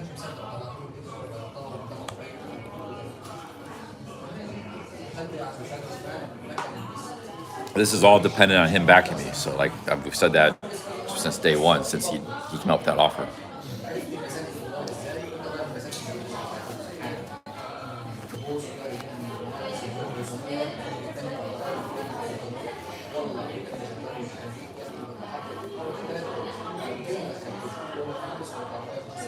This other live streamer named Steph Traveler, he called me a scammer in this comment.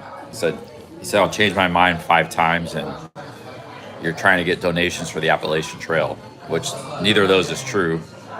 I already said I'm committed to doing the Appalachian Trail as long as Twitchy's backing me. And B, I'm not trying. I get donations anyway. I don't try to solicit donations for anything. People just super chat when they want to super chat. They're not doing it for a purpose or a reason. They're not getting me to they just super chat because they super chat. I talk about the Appalachian Trail because it's something I'm interested in. It's going to be something I'll be doing soon. So, you can't talk about something or it's scamming or you're trying to bait donos, but that's what you have to do as a streamer is talk about stuff. You see that? Like, how does that work? It's like you have to talk as a streamer, constantly talk about stuff. Yet, if you talk about something, you're somehow trying to bait donuts or something. It just doesn't make any sense. I just talk what I feel like talking with the chat. We have a conversation, and the donuts come in when they come in. That's how that works. These people that throw around these words scams, like there's real scammers out there putting these real plots together to get people's money. Those are real scams. They're premeditated, calculated, and sometimes years of effort and stuff to do that. You just call everything a scammer. It's like calling everyone a Nazi or everyone a fascist or everyone a communist or everyone you throw these terms around, everyone is a psychopath. You throw these terms around willy-nilly, then they lose all meaning. Those are extremes. Those are extremes of society, extremes of politics. You don't just throw them around unless it's accurate. A real scammer is a bad dude, and he's living in his place, hatching up scams and thinking all the time how to calculate how to scam. It's maybe less than 1% of the population. But in social media, people throw that term around all the time. It's just completely ridiculous. So shame on Steph.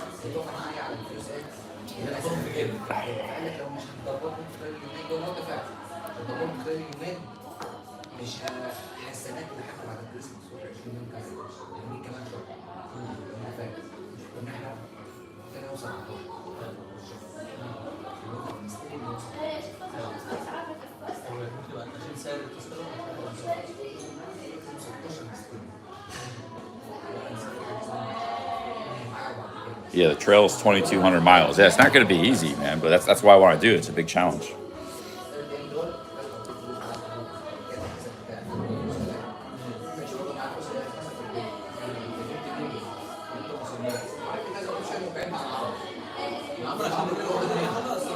Jermaine wants to back me on the Appalachian Trail.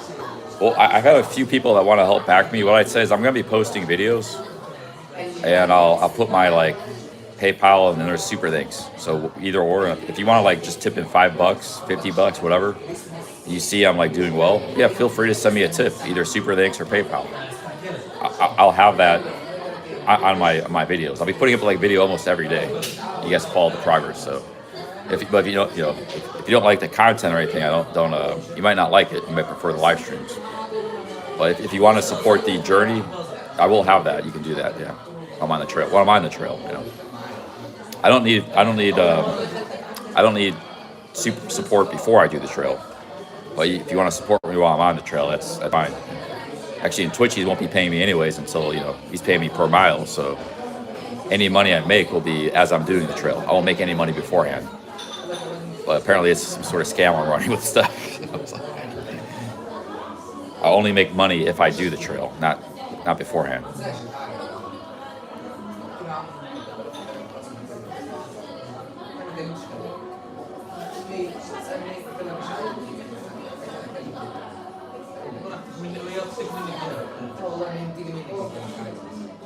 Even if I complete half, it'll be a big achievement. Hey, Andrew Say, big ups, 5 unsolicited dollars. Thank you, Andrew. Cheers, man. Thank you very much. Thank you, Andrew.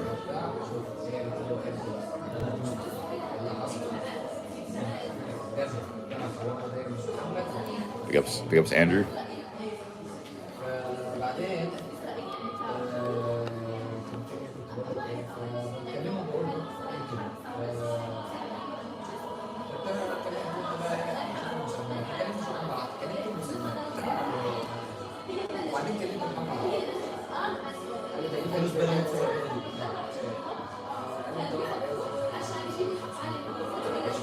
Yeah, I don't know what happened between you and Twitchy.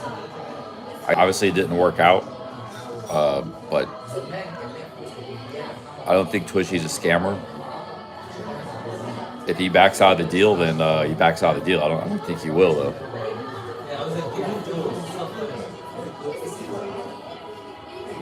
You guys just didn't come to terms. You didn't have an agreement. Big ups, Andrew.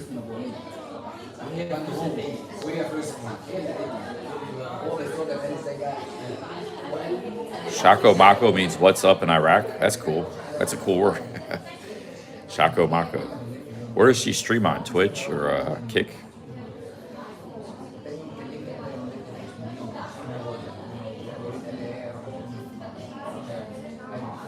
Yeah, Jermaine, Twitchy plans on tracking me with GPS plus a pedometer plus on my iPhone app. So.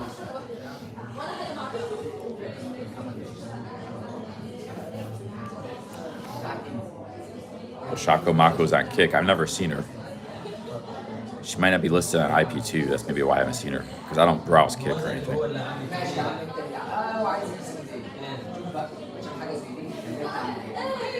Yeah, I mean, I've been on YouTube long enough, there are maybe YouTubers who make mistakes, or maybe they run a scam, or it has happened, like, or live streamers have done the same thing. I don't think we really have any scammers in our community. People may have made a mistake once or twice, but there's no like career scammers in our community. But there are people who have in past and in other communities. But I've been on YouTube long enough, for 4 years streaming, that people know me well enough that I haven't tried to, like, scam people for cash in some way. It's like, if you're a scammer, that comes out quick. That comes out, like, people see through that quick. And we don't have just one gullible person watching. A scammer gets by on one or two people. They don't get by on 1,000 people, 10,000 people. If I was a scammer, that would come out really quick. So I don't really appreciate, Steph just throwing those terms around. Another streamer saying that. Scammers make their living by going after gullible, naive people, taking advantage of them. And it's just one person they're taking advantage of. That a YouTube live scammer has to take advantage of thousands of people, hundreds of people.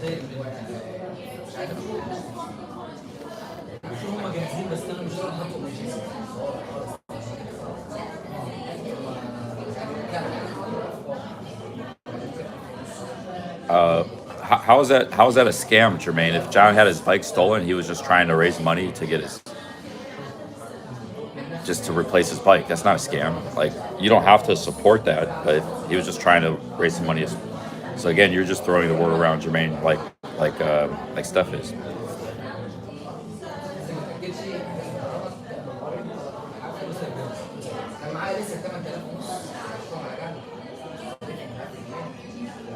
Oh, they tried to ditch her with me.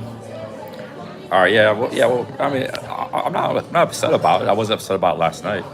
I was a little bit upset for a few minutes, but it was fine.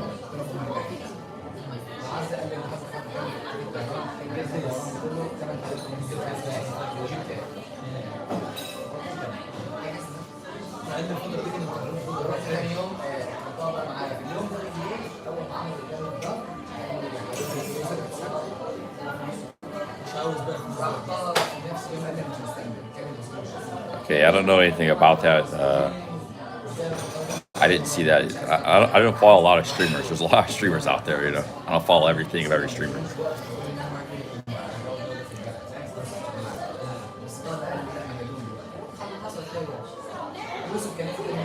A lot of YouTubers do fundraisers for like different things, like trip to somewhere, or trip to the Philippines, or that's fine. They're just saying what they're trying to raise the money for. But a scam is a completely different thing,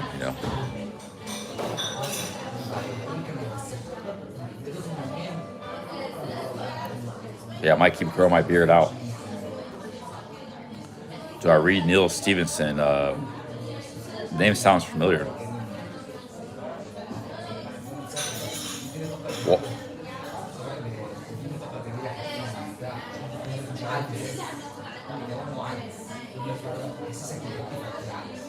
yeah, Shako Maka was a lovely lady.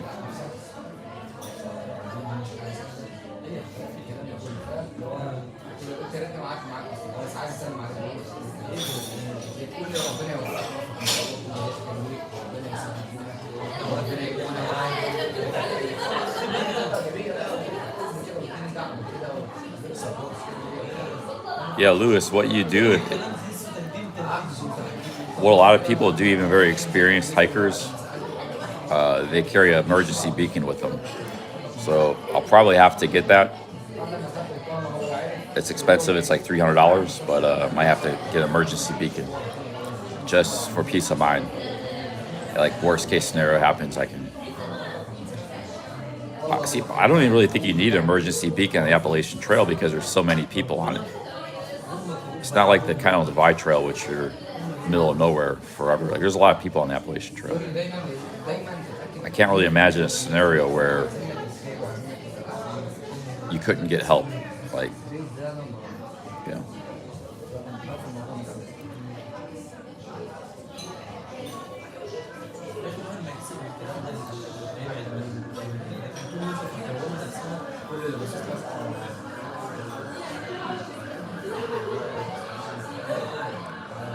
But yeah, a lot of people do use. How many times you said you? I did do wild camping. One night this trip I did do stuff, and then in Ohio I did 6 nights of wild camping. My bivvy. So I have done some wild camping, but I know I'm not very good at it. The second night it didn't work out for me, and I couldn't camp at that. But I did camp one time on this trip.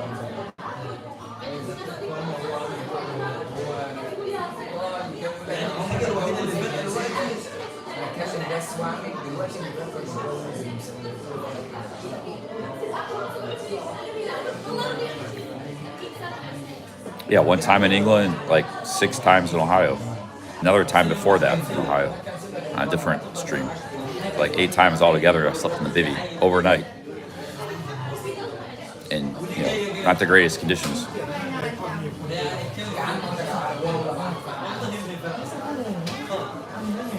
Be the Arrow says, real danger is water crossing and stepping off the trail. Yeah, that's true, Be the Arrow, that's true. Yeah, sometimes you have to cross streams and stuff.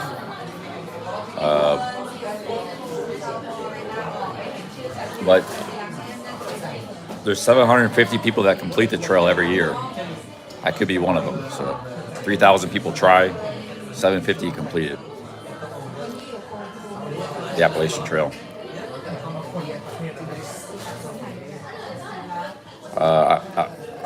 I don't know Saudi. I haven't heard from him in a long time.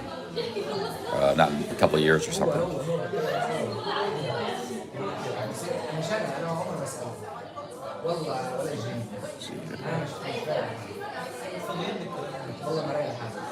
Are there birds above your head? I'm sure there's going to be birds.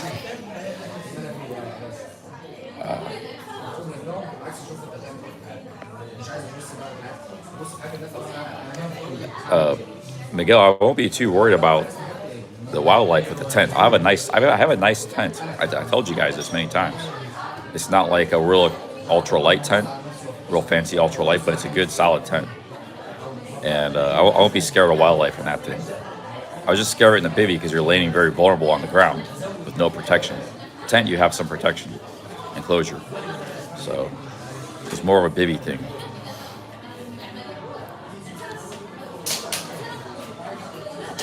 So I'll be taking my tent this time. I almost took the tent in this trip, but it's just too big and heavy.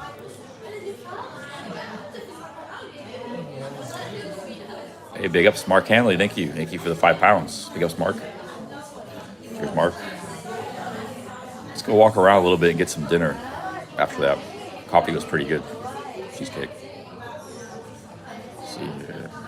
Hey, big ups, Mark.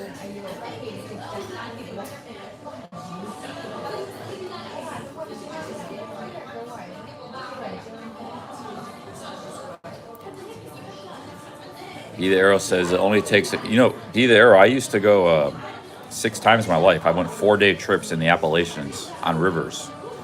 The New River and the Cowsman River in Pennsylvania, New River in West Virginia. I have some experience, like some stuff. I'm not a complete idiot. I mean, I've canoed down rivers in the Appalachians. I'll be okay on the mountain streams, don't worry.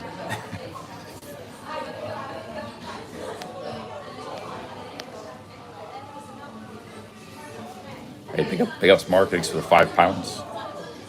Thank you, Mark.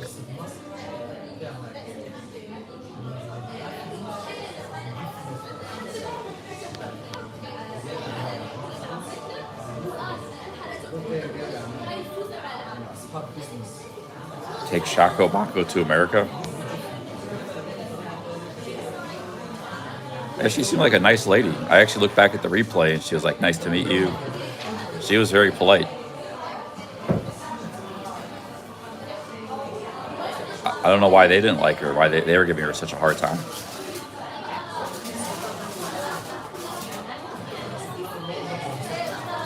Yeah, I've canoed the New River and West Virginia, and for 4 days, like we stay on the river at camp. I was like a teenager doing that in my early 20s too. I did some trips. Haven't done it. Last trip I did was 2005 in the Cowsman in Pennsylvania. You're just out in the woods and on the river the entire time, I was canoeing with my dad. We had a canoe. I was in the front of the canoe, he was in the back. And also, I lived in Colorado when I was a teenager too. I used to hike out on my own, like in the mountains. Sometimes I just go walking. I lived by CSU Stadium, and all you had to do is just walk across the parking lot. You'd be in the mountains, in the hills. I just go wander out there, But like, I'm not like, I did 350 miles of hiking in Ohio. Yeah, it was paved, but it was still a lot of miles. It was a paved bike path. I just did the Cornwall. That Cornwall trail was tough, so it's not like, I just didn't want to do that Essex trail. I didn't want to get muddy. It's not like everybody's using that against me as some like, reason I can't do the Appalachian Trail. But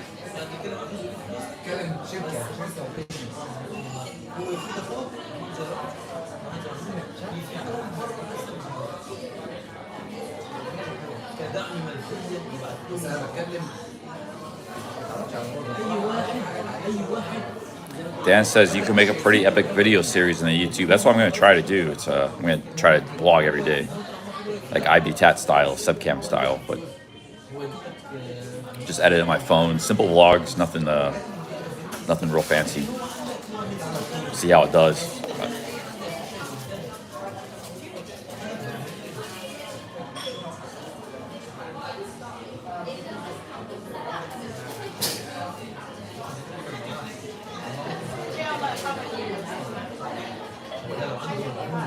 Yeah, that coastal trail was tough, man. I mean, the very first day I started off Nuki, it was like raining and muddy.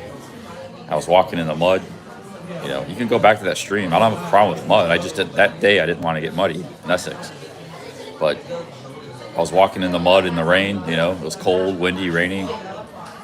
That night I camped. I camped on the hillside in the cliff, and I hiked like 5 days. I did get blisters right off the bat. I took a day off at a hotel. But that was a tough trail, man, because it was just going up and down these cliffs. And the trail was like this big, and it was like muddy and like slippery and steep, I had no walking stick, nothing.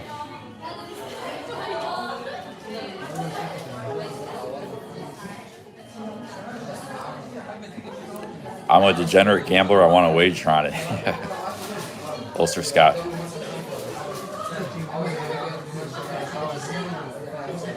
AT starts in Georgia if you're going northbound.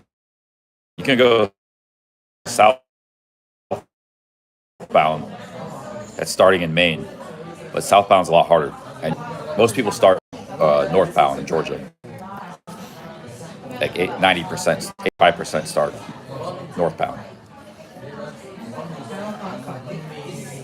I don't know, Charlie Angel. A lot of people just leave YouTube and they don't say what, they don't say. We've a lot of people like this over the years. Chuck Wild did. I don't know. We don't know. Mana, he left YouTube. A lot of people just leave. They come around for a while and they leave.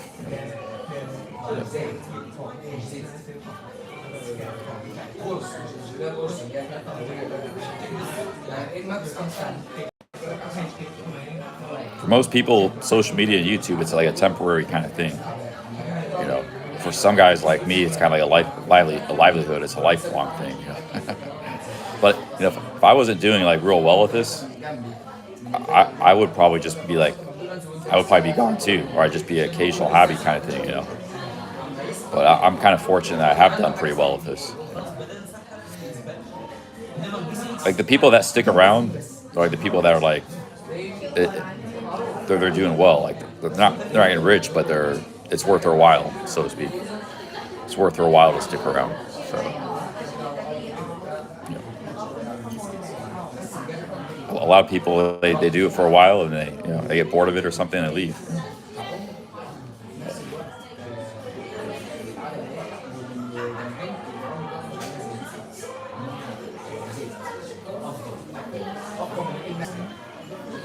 Well, the Appalachian Trail is not free, Rockstar, because it costs money to do it. It's probably going to have like 5,000 in expenses. So Twitchy's money is pretty much just going to cover my expenses. Like that's 5,000 doing it cheap, because it's a 6-month thing. Maybe if I get it done in 5 months, it'll be cheaper, but it's going to cost probably $4,000 to $5,000, $6,000 to do. it's not free to do. So.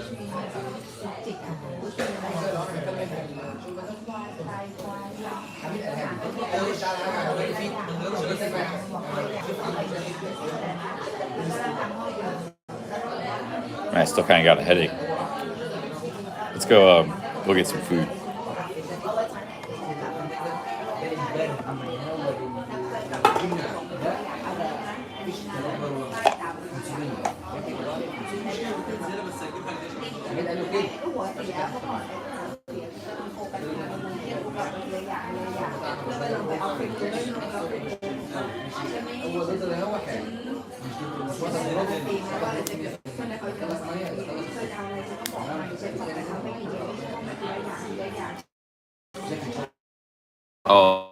Thomas, you can check the beginning of the live stream. Beginning of the live stream. I kind of explained it. I did like a monologue. Steph Trower says, Twitchy will never pay me, he just wants attention.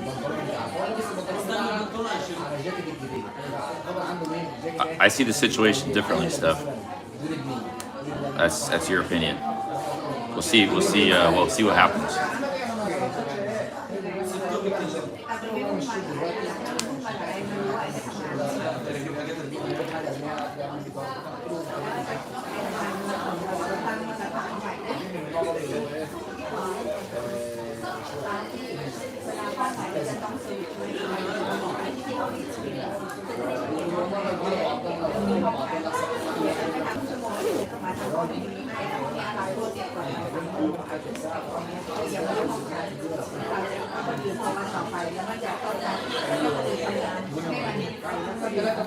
Yeah, like Be the Arrow's right. Like he said, there's definitely dangers. The stream crossings, and you can get lost in the woods. There's a lady that was lost in Maine. She veered off the trail to use the bathroom, and the woods look all the same there. It's like these pine trees, and it just never ends for 50 miles. Just pine trees.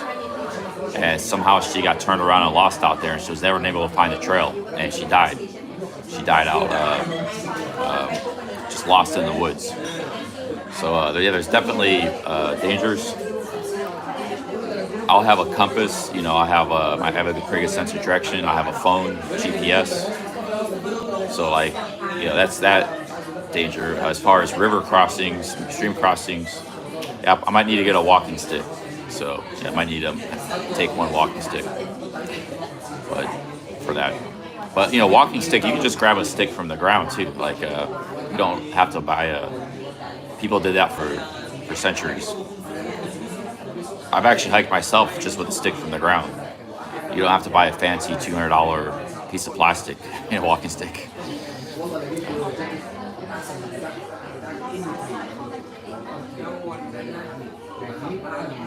Yeah, well, Maine's considered you hit the White Mountains like in New Hampshire and Vermont. The coldest part of the world is on the Mount Whitney in the White Mountains. It's the worst weather in the world. You go by that. You don't scale it, but you go by it.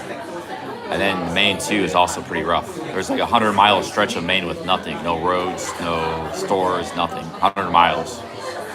So you have to take like 6 days of food on that stretch. It's just complete wilderness. So the main that last part is the toughest part of the trail. That's why everybody starts going north. They start in the south. Like Virginia is pretty easy. Virginia is like really long, 600 miles in the trail, and most of that's pretty nice rolling countryside. And so a lot of the trail is actually pretty easy, but there are some tough parts. And when you get to at the end, the last few hundred miles in like New Hampshire and Maine, that's the toughest part. Mount Washington, yeah. That's what I meant, Mount Washington. Mount Whitney's in Washington State.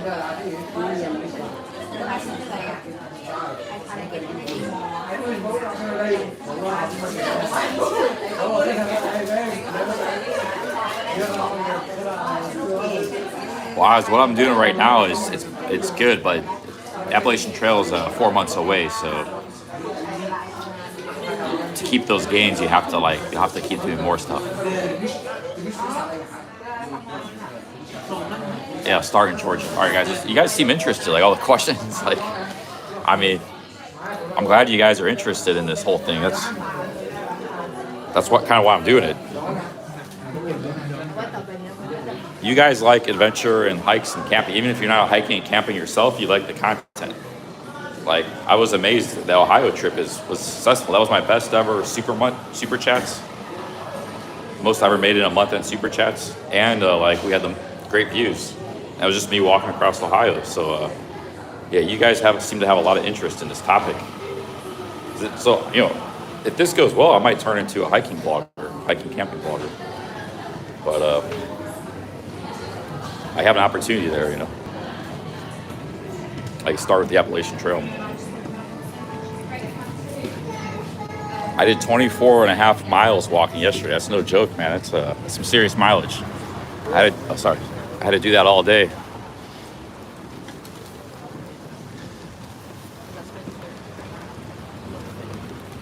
Pretty crowded in this part of London.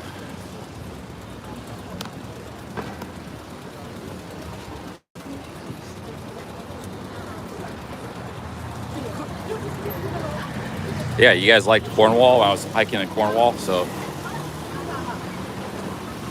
it's like even if the trail doesn't work out with vlogs, maybe I could be a hiking streamer too. Like, I could come back to England, hike and stream. There's Ireland trails, there's Spain, there's more trails in America. Because some trails you can stream. I don't think I can stream the Appalachian Trail, but I can stream other trails in the world.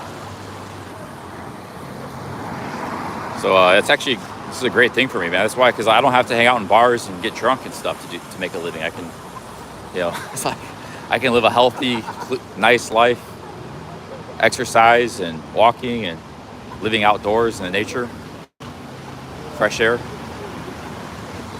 It's like actually a great thing, man. That's why. Sometimes I do miss Pattaya in Thailand, though. Like, so I might need to, if I did go all in on like hiking, camping, I'd have to go back to Thailand a couple of times a year for like a month or two to break it up. You don't want to be out in the woods all the time. It's like, you gotta, I'll probably break it up, mix it up, you know, if I did go hardcore into hiking and camping lifestyle. But this trail, if I do it, it's going to change me. So whatever I'm saying today could completely change the end of this trail. This trail changes people. Hey, Chris, big ups, man. Thanks for the 20 pounds. Keep hiking streams going, CC. We all appear to be over at Pattaya. Hey, big ups, Chris. Thank you very much. Appreciate it, Chris. That's what we got coming up. Maybe some in Mexico for first. We'll do something in Mexico, and then we'll do the Appalachian Trail. So no Pattaya for a long time.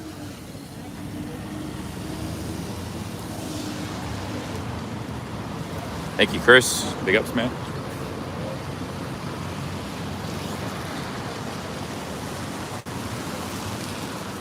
Let's see here.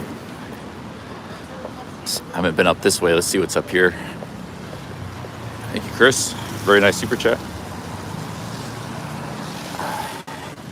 Yeah, still pretty knackered from yesterday. So I'm just gonna get some food and call it a day. Short stream today. Kind of been a stern conversation. I didn't mean to be so stern, but I don't know. It's been a good conversation. Hasn't been very lighthearted though. I think kind of been stern today. What's with the sternness?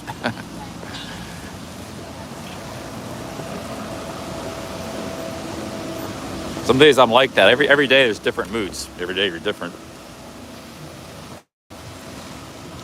When you stream every day, you can't hide your different moods.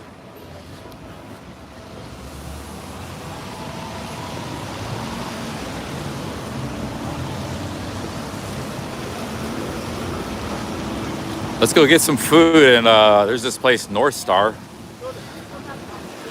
We gotta find a good place to eat and stream, and then it's gonna be it for me. I'm gonna get a really big meal because I'm just gonna go back to the hotel and I can relax. So I don't care if I get in a food coma. Eat as much food as I like right now. Gorge. We're gonna gorge.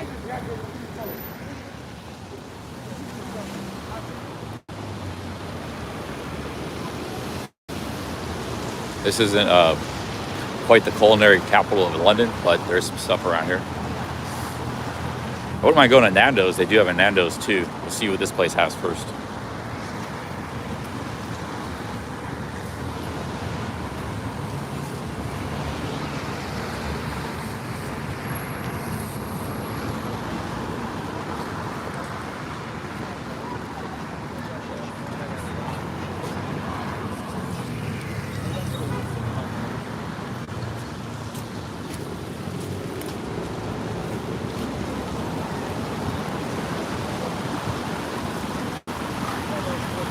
Well, what I'm going to do is plan some adventure for January after Christmas. I'm thinking like Mexico.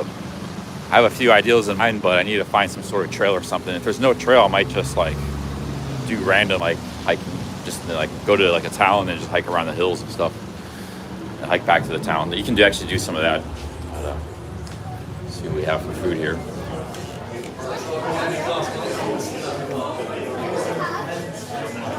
We're at the North Star here.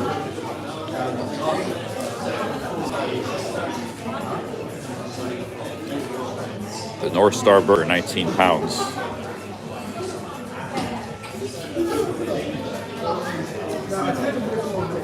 Yeah, they don't have much food selection here. The OG burger, that's for lunch. It's the lunch special. It's just burgers here. Every pub is different. I know it's like they specialize in different things. It's just a burger. They got burgers here mostly. Yeah, 19 pounds for a burger. 16, 17, 18. Okay, I'm gonna. I thought they had more stuff here. Some pubs, like there's one pub in this neighborhood, all they got is pizza. They specialize just in pizza. Every pub is different. Like they got different food. They don't have a lot of food, so they tend to, because they're serving drinks. Most pubs are about the drinks, so they just like serve a small amount of things. Some appetizers and something else. Had a burger yesterday, so I'm taking that. And it was expensive for those burgers. Big ups, Chris, 20 pounds. Let's see what else we got up here. Nepalese cuisine, Mortis. Nepalese.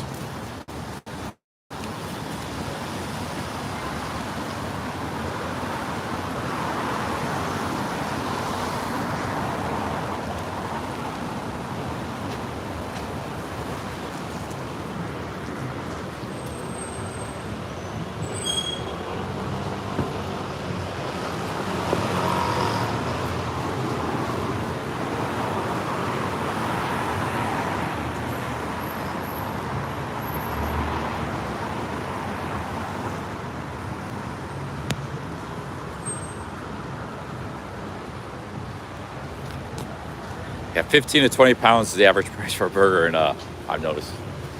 But I did get a good deal yesterday, 9 pounds for a burger and fries and a drink. It was a small burger.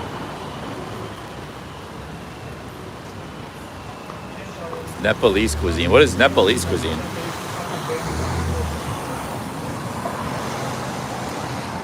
I've never been in Nepal. I imagine it's similar to Indian food, right?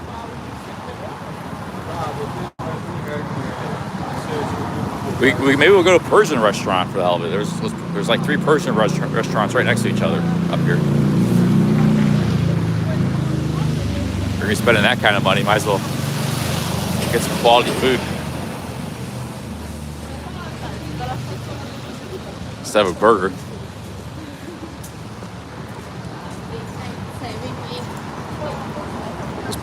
Persian food is like the kebab is like better than what you would get at like a kebab shop. It's made differently. It's like kind of like meatloaf. Like America, we got meatloaf. It's kind of like that. It's like they put like stuff in it and they grill it. And the rice is good quality. It's like basmati rice. But you get like a good Persian meal. Be cool. Something else to go with it. They got a bookstore here. I meant to go to the bookstore. I got 2 books, but I might get another one. I need a history book. Let's go check out the bookstore. Oh, it might be closing soon. That's right, everything closes quick. Hey, let's go book shopping together. Maybe you guys can help me pick out a book. I got 2 books in my room. Might even take the stream to my room. So we'll be streaming for like 5 hours today. We'll be streaming for a while. But I'll show you guys my books that I bought in my room.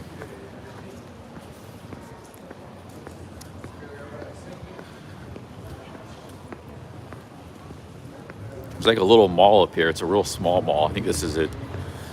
There's a nice bookstore there.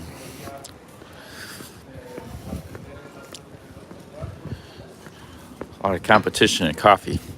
No, this is not it. It's back in here, I think. the massage company.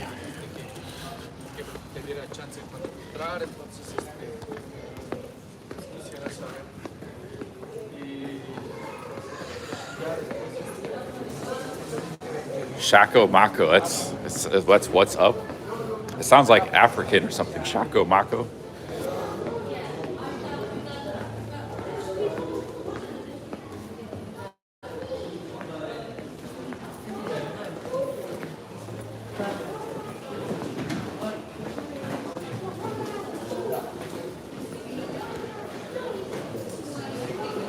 Yeah, we got the Baghdad Food Center in my neighborhood.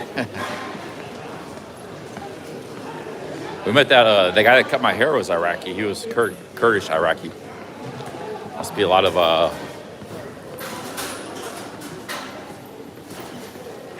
Iraqis in London.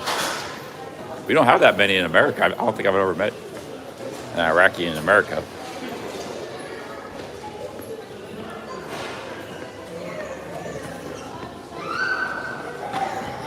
See, a lot of these stores are already closed. It's like the streets are full of people. People are off work and they close the stores. That's how it works in England.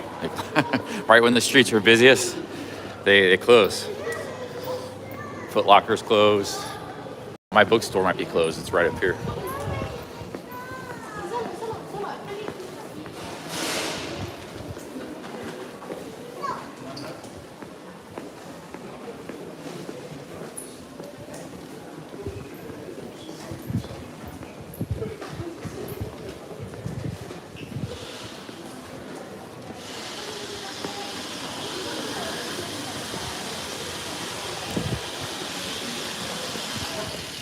It's Waterstones. No, that's not it.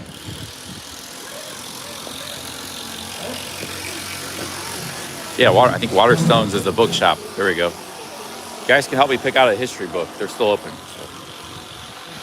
I was here the other day. I bought a couple books, but they were not history. So. Hey, hi, how's it going? Yeah, closing in about 5 minutes. Oh, 5 minutes? Okay. Cheers. I was looking at this book. This is about it's about the English Civil War in the mid 1600s. That's when England became a republic. I was actually interested in that topic. I was even thinking about it, but I started looking at the book and didn't really catch like the. On 1649, the King Charles I was executed for treason. Within weeks, the English monarchy had been abolished and the useless and dangerous House of Lords discarded. Hey, sorry, we're actually closing quite soon. What this meant and where it would lead, no one knew. It is a story of how these tempestuous years set the British Isles on a new course and what happened when a conservative people tried revolution. It was actually, it was a topic I was interested in reading about. Thinking about it. It's 11 pounds, but it's a pretty big book. What do you guys think? I was thinking about buying it.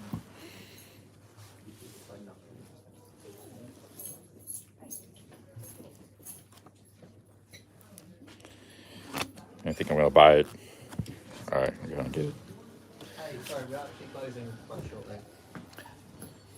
That's when you had like Oliver Cromwell and all these like, not much is known about it in like America, but that time period, like from 1500, 18th century, it's a pretty interesting time period. I read a book on the 30 Years' War.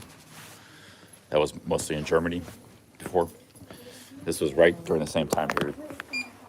I think I have a card. Yeah, card.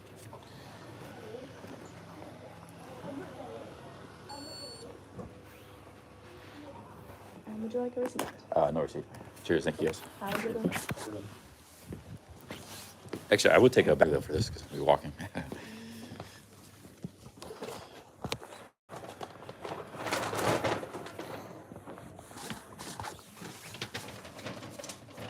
Thank you.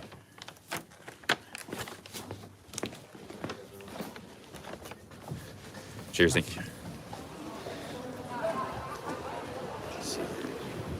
I got 3 books to read. On the way back home, I'll read some in the plane. And I'll probably have some books to read back. I won't read them all.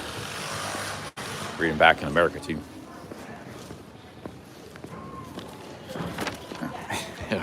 Yeah, what a situation, man. Roscoe.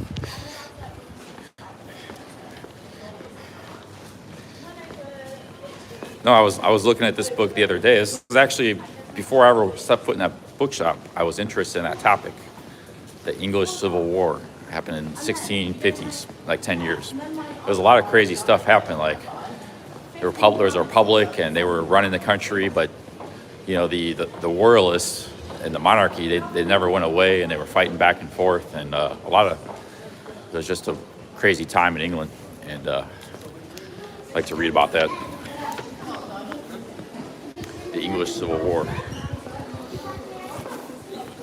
Because England's always been a monarchy. There was only a republic for that very brief time in history, 10 years. And that was 130 years before France became a republic, or before America became a republic. So it was actually it was in the 1600s.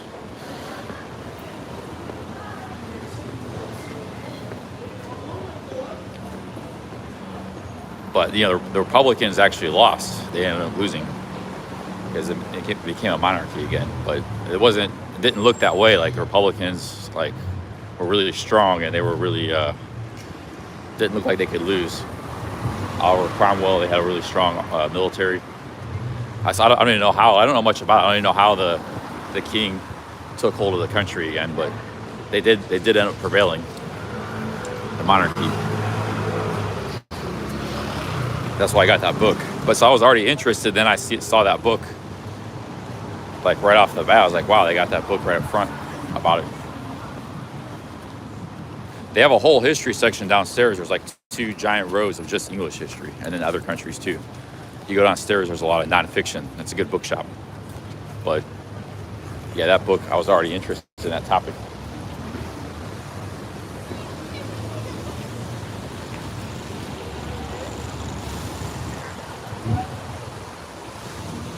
And it wasn't just a political, it was also religious. It was like Catholic versus Protestants. The Republicans were mostly, I think, Protestants. And the Catholics, the Catholics were it was already a Protestant country, but it's complicated. But like some parts of the country were still Catholic, like Wales, probably.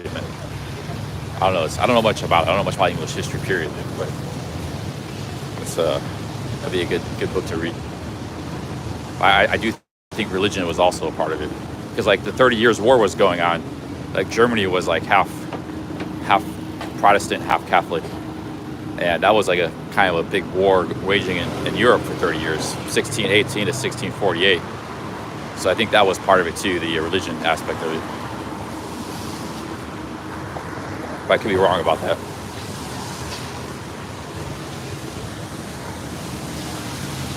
I don't know if maybe religion didn't have much to do with it. I don't know. Most wars at that time, religion had something to do with something. Played a role. Because religion was a big part of life back then.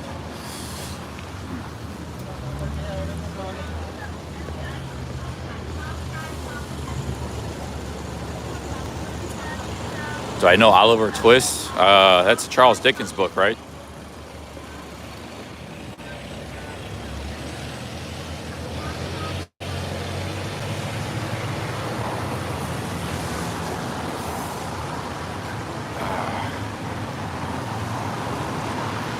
Let's go get some food.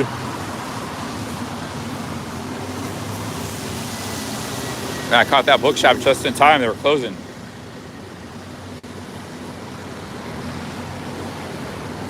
So I think Trump has a chance. Well, it's going to be interesting. For one, it might have some third parties that could shake things up. Remember in '92, the first Bush was a favorite over Clinton. But Perot kind of shook that up. Clinton was an underdog, but Perot took more votes from Bush, and Clinton ended up winning because, a large part because of Perot. Perot was like an independent candidate, but he appealed to a lot of people, a lot of conservatives and stuff. So he actually took a lot of votes from Bush, which I didn't really like, the Bushes anyways. So Clinton was actually a really good president, even if you don't like some of this other stuff. Like, I'm not sure about Hillary, but Bill Clinton was a decent president. Like, balanced the budget, free trade, no wars. I mean, he got along with Congress because the Congress was Republican, Newt Gingrich, and they passed a lot of good stuff. Not like today where Republicans and Democrats never do anything together. But so yeah, we're gonna have like a third party candidates maybe, like that JFK guy or the RFK guy. He's a nephew of, I think he's a nephew of JFK or something. So you could shake some stuff up. And then I actually do believe there's cheating that's going on. How wide scale it is or how prevalent, I don't know, but some things aren't right. So that could be a factor too. Even if it's just on a local basis, there's fishy stuff going on. So we'll see what happens. You know, and you know, he has to win the primary first. So we got the primary.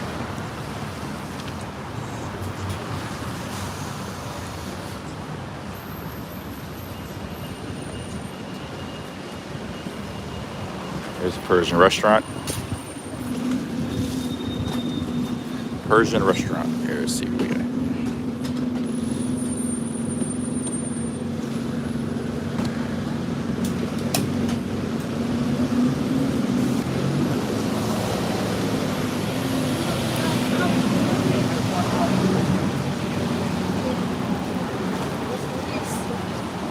Here's made okra and tomato sauce served with saffron rice.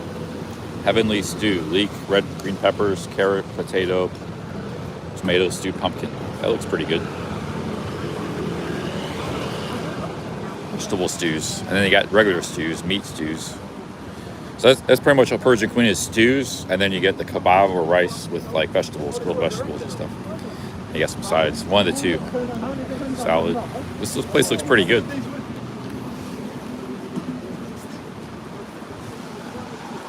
And maybe I will eat here.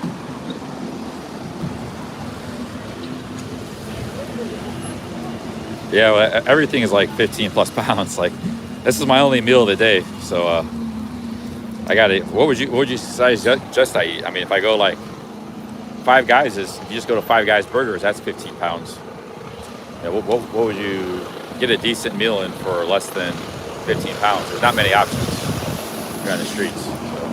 We have to spend 20, 25 pounds, so be it, for quality food. I don't like KFC. I haven't eaten there in years. And KFC is still going to cost you 8 pounds or something, you know. It's not going to be cheap either. You get better food for a few more pounds.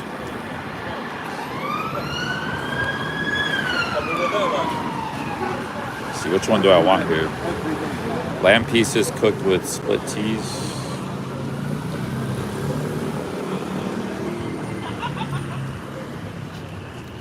Actually, I guess I'll eat here. Yeah. You get the Boof special platter, skewer of kubide, lamb chops, boneless. That's a lot of meat. That's too much meat for me.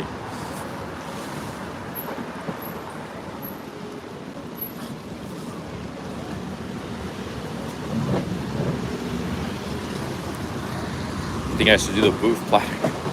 That's a lot of meat, though, man. I do like lamb. I want to try lamb.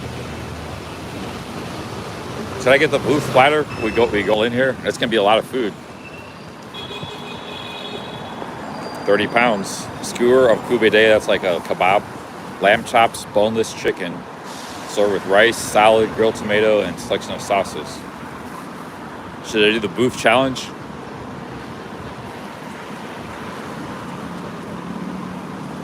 Go on. Okay, you guys seem to like it. All right, we'll get the Boof special platter. I told you guys I want to eat up one big meal because I'm not gonna go back to my room later. I'm gonna be relaxing. I go in a food coma, so I'm not gonna want to eat again later. Just eat one giant meal today. Usually I don't eat big meals like this, but all right, let's go get the Boof platter. We got a thing here. This is where they make bread.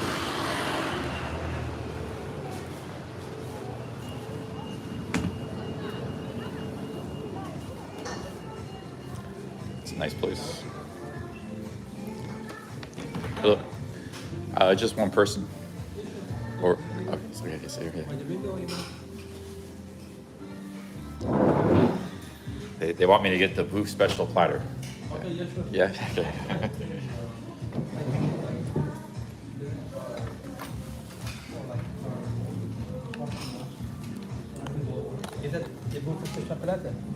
Yeah, it's gonna be a lot of food, right? And it's, Enough one after it's yeah, a little bit more than that. more. Yeah, it's kind of like an eating challenge. I eat a lot of food. Anything to drink for you? Let me see here.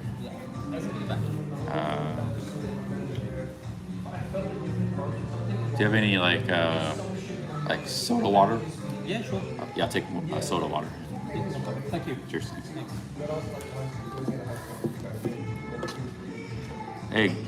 Hey, Gold Ink, 10 pounds. Thank you, man. Thank you, Gold. Cheers. Thank you very much.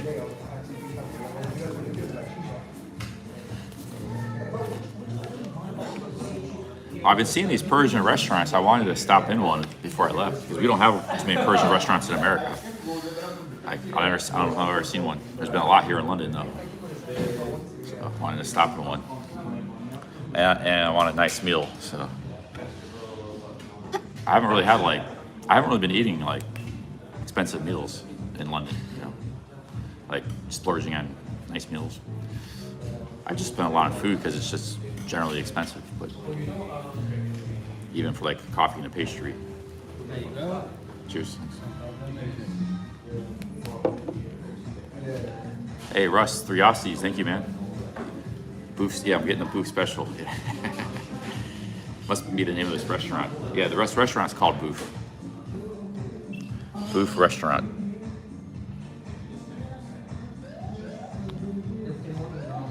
Okay, thank you, Russ. Thank you, Gold. Cheers, guys.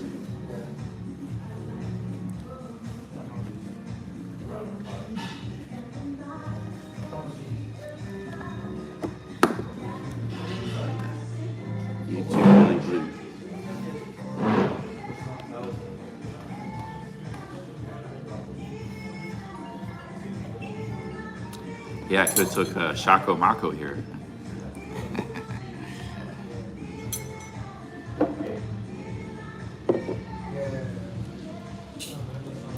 They might have alcohol. Yeah, they have alcohol, probably. Oh, they don't. Yeah, you're right about that.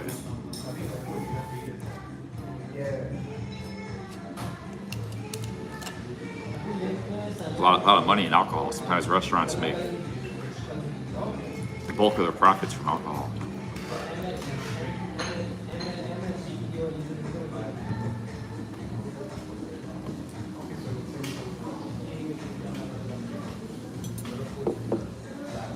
The best meals I've had were like a Sunday roast. I had pie and mash. I've had good pizza at one place in South London.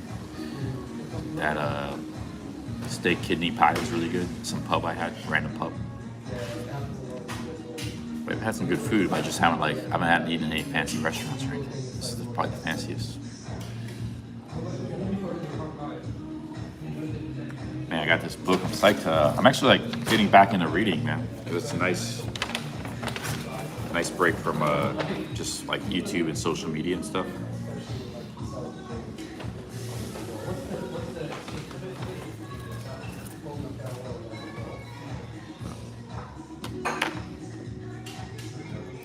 Got a book on the British Civil War Revolution.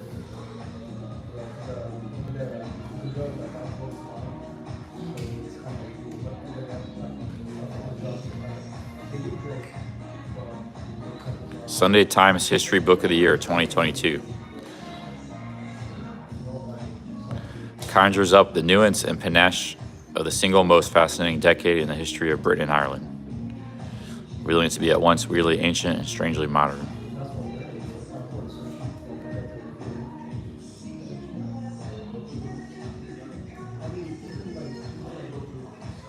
I loved every page, said Dominic Sambrook. And entrancing achievement. So looks like it's pretty hyped up.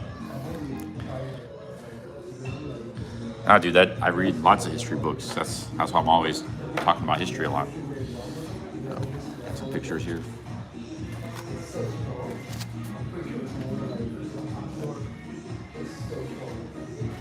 Yeah, Ireland was also a big part of what was happening there.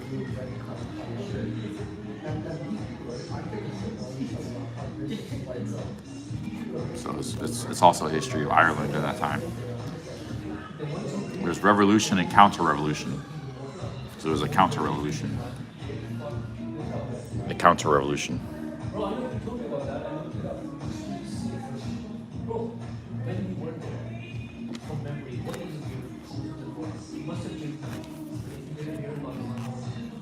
There's Oliver Cromwell, very controversial figure in history. Oliver Cromwell.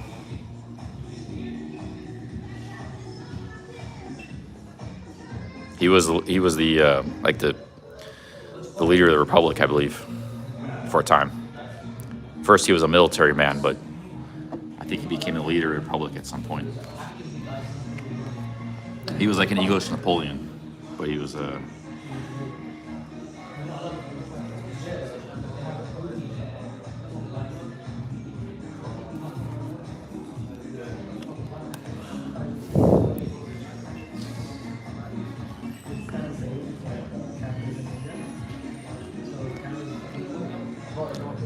Basket Weaver says the English Civil War was brutal. You should visit. Well, yeah. The kings were executed, and yeah, Charles I was executed. He was the king. Yeah, it was pretty brutal war.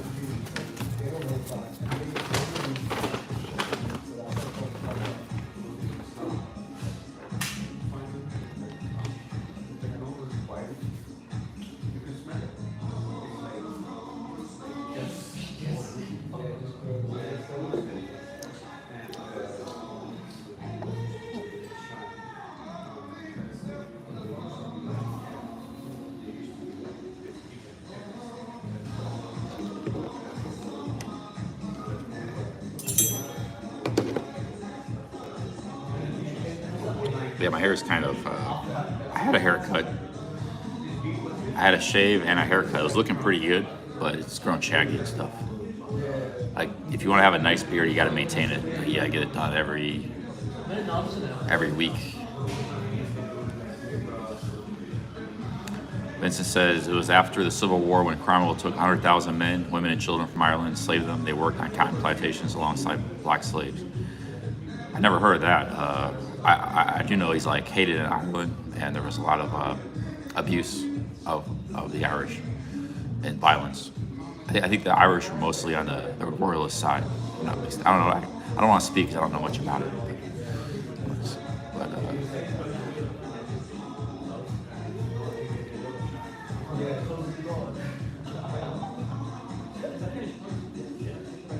yeah, Thomas More executed.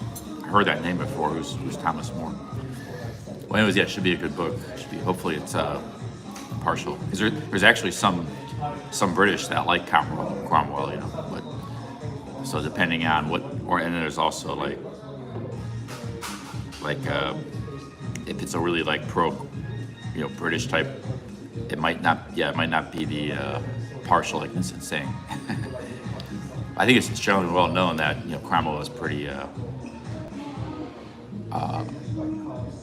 Actually, I was reading something about Cromwell. It was like there was like a town in Ireland where everybody was killed, like 3,000 people or something.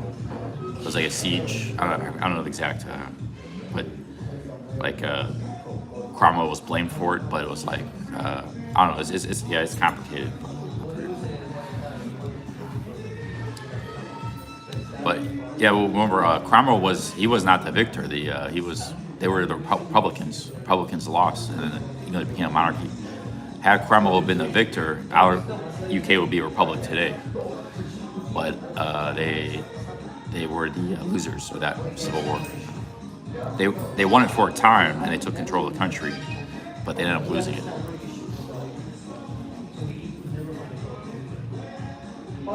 But to this day, there's British that like Cromwell, so like it could still be a case of not getting all the history. You know, I'll see how the book is. Sam Pepper's on the streets. Yeah, I'm not going to try stream sniping again. Well, there was we learned in American history there were called indentured servants. It was the British. It was British people. It was Irish. This was like in the 1600s. They were sent to America to work like on tobacco farms and stuff, commodities. They weren't called slaves though. They were called but they were like, they got a boat ride to America, but they had to work. They were in debt, so they had to work off on the plantations to pay off their debt. But they were kind of like, in some cases, they were kind of like slaves. They were trapped there. They had nowhere to go, and they couldn't. They were treated very badly, and they didn't have. A lot of them didn't survive. They didn't have food, but they were like poor British and Irish peasants fleeing poverty in America, England, trying to get to America.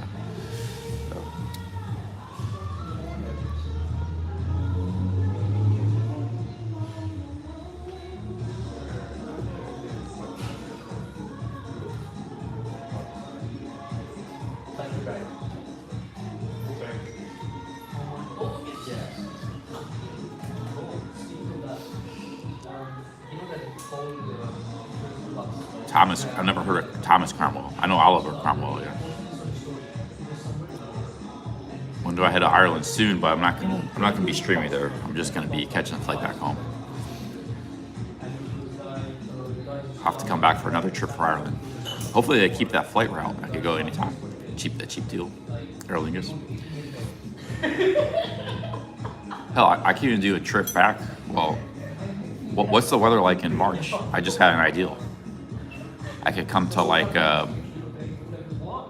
could come here like in spring, train for the Appalachian Trail, and then fly right back to the Appalachian Trail. Get like really fit. I start the Appalachian Trail late April. Come here for like 3 weeks.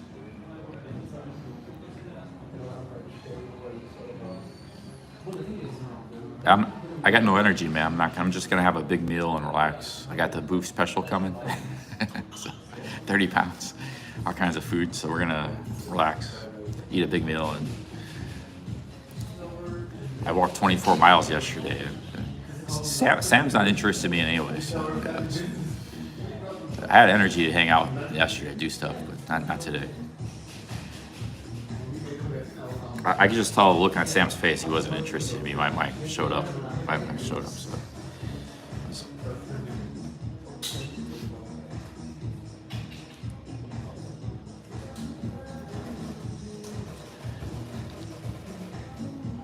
Well, Greg, I have a lot of time before the Appalachian Trail, so I can do something.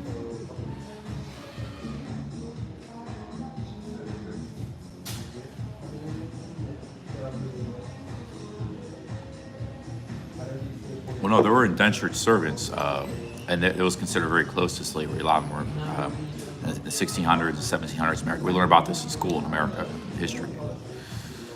So, and they were just people from like England and Wales and Scotland and Ireland.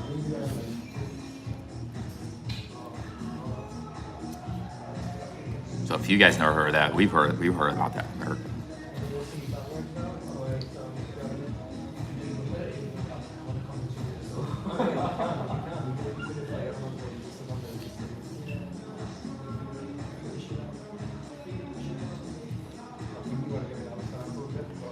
Hey, what's up, Kim? Hey, Yasmin Wu.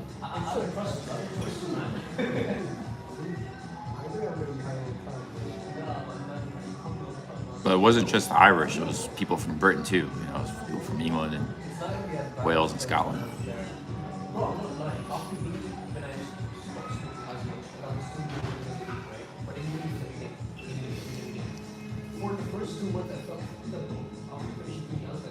Steph's going to Antarctica.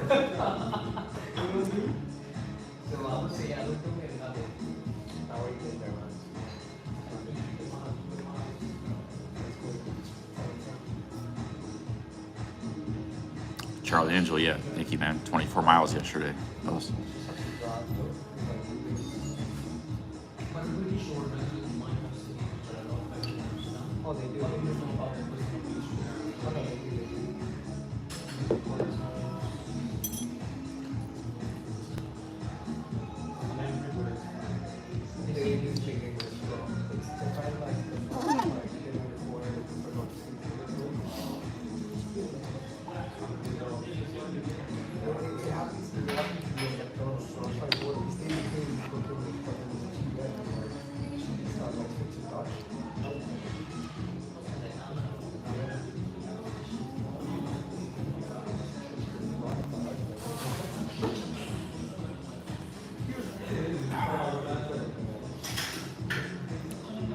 train by hiking the Andes first. Yeah, right.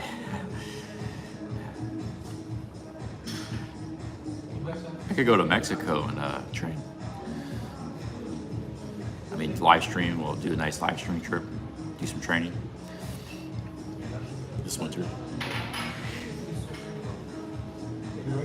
The problem is Mexico can be expensive for flights. Like, it can be like $500-600 for a round trip flight to Mexico. And I'm too far to take a bus to Mexico and stuff. And they're like, the buses aren't good anyways. It would take like 5 days on a bus. 4 days maybe. Before when we went to Oaxaca, I actually got a really good deal. It was like $120, but usually you never see that. That was like some kind of promotion or something, sale. And you can fly to Cancun, that's cheap. That's always cheap, but you're really far from the part of Mexico I want to go to. You have to take like a 18-hour bus ride, or 20-hour bus ride or something. I want to go where the mountains are, and it's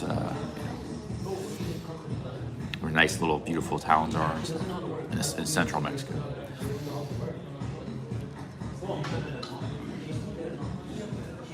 Yeah, Sean invited me to go to Iran, but I don't know if he's went himself. He was supposed to go there this year, so I don't know what he's doing. But I don't know if I'd want to go there now as an American.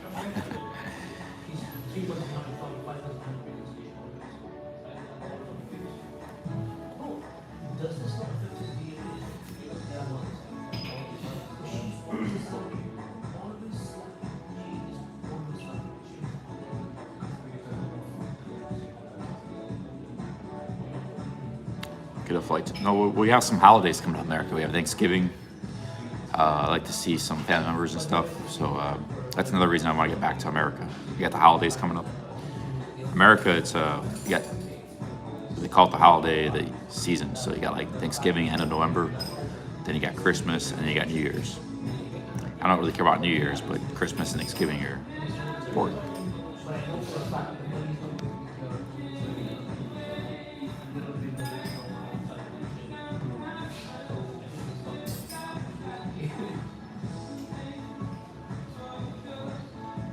I'm not going to Thailand. I flirted. I almost went to Thailand. I flirted with the ideal, but glad I didn't go.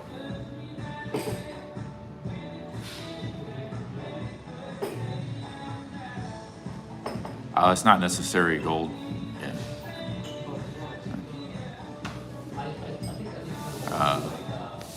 It's fine.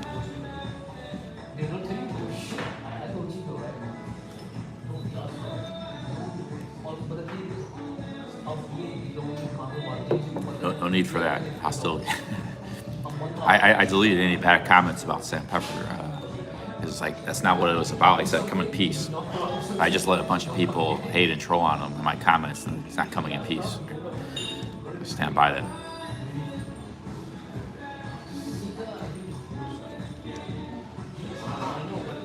That's what I told those guys. I said, I come in peace.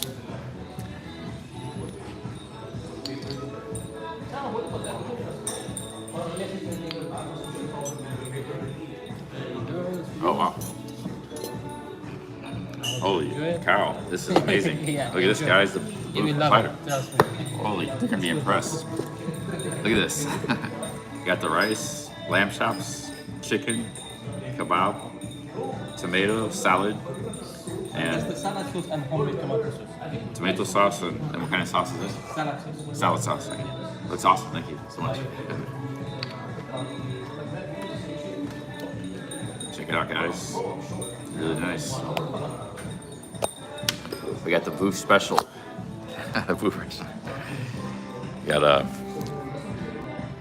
We got lamb chop, 3 lamb chops, a giant thing of chicken, a kebab, all this sauces, salad, all this rice. That's a Persian style rice there.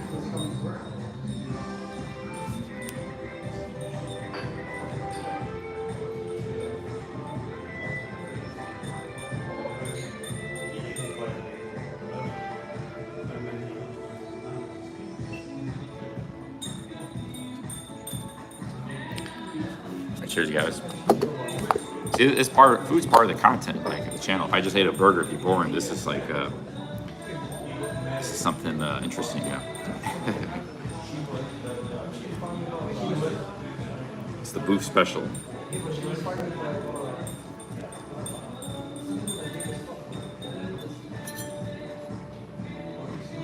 I'm gonna try to eat everything. Guys, what do you think the chances? Press 1 if you think I can eat it all. Press 2, I'm not gonna finish it all. We got 3 lamb chops, giant piece of chicken, kebab, giant amount of rice. This is like 3 plates of rice, salad, sauce. Do you think I could eat all this?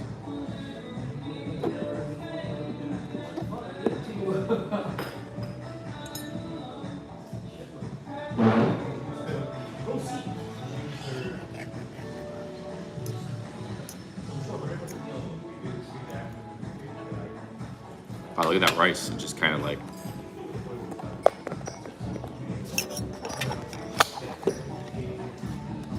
It's like, that's how the Persians do rice. It's kind of like crusty on the outside and nice and soft in the inside. So you got like the rice crust.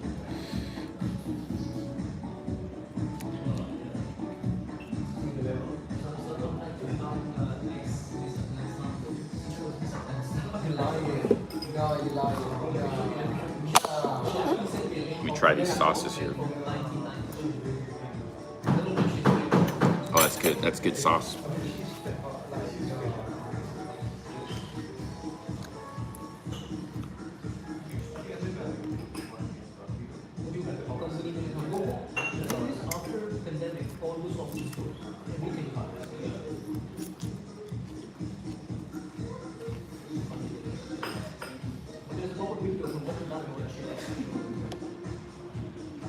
Sean makes rice like this. Yeah, that's the style they make the rice.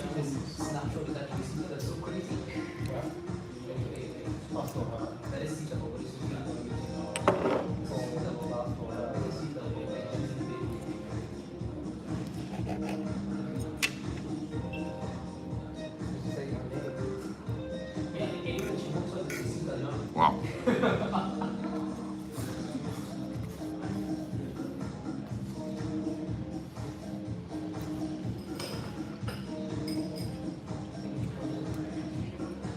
That chicken is amazing. Rice is really good too.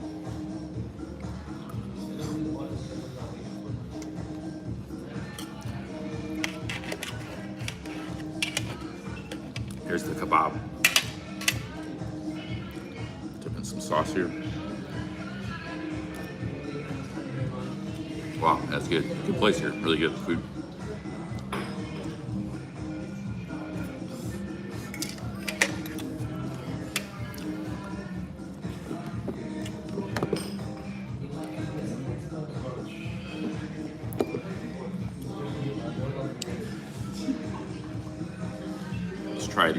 Let's try the lamb chops. The lamb was really what sold me on this deal. 3 lamb chops.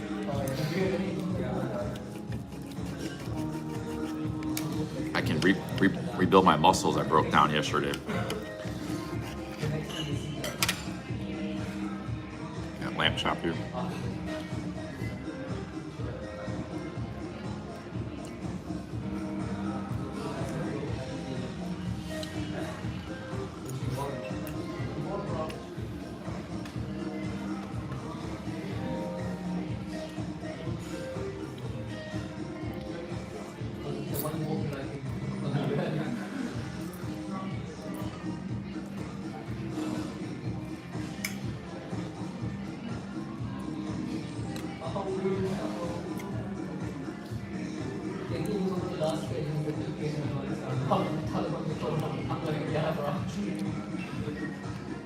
Yeah, food in Pattaya is not that great. I mean, the Thai food's not the best food I actually get in Pattaya is like the Indian food, but the Indian food's pretty expensive in Pattaya. Yeah, the other thing I like in Pattaya is on Walking Street after midnight. There's a lady that sells it's like soup. It's really good soup. So there's like a few things like that you can find, but it's generally not that great in Pattaya.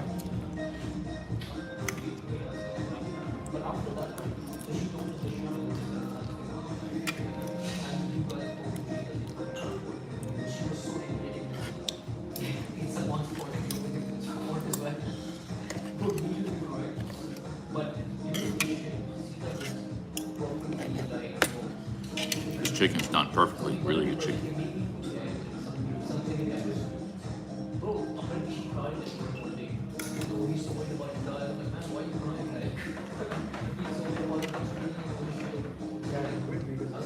Kay said this food is for 3 persons. Yeah, it's a lot of food. I don't think it's for that many, but it's a lot of food.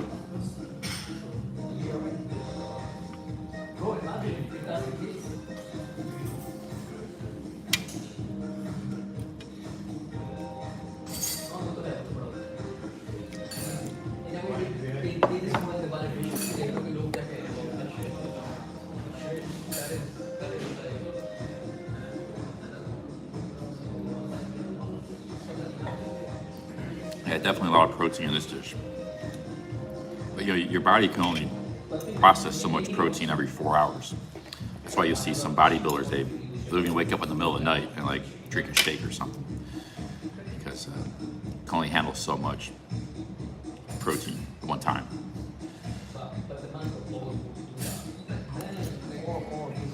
But if anything, that's more information that it's better to eat smaller meals. You know, eating a big meal, like you eat a giant steak, your body's only gonna be able to use a small amount of that protein. The rest it just kind of discards it through the kidneys and stuff. That's why like excessive protein intake can actually ruin your kidneys. That's why a lot of bodybuilders have kidney problems.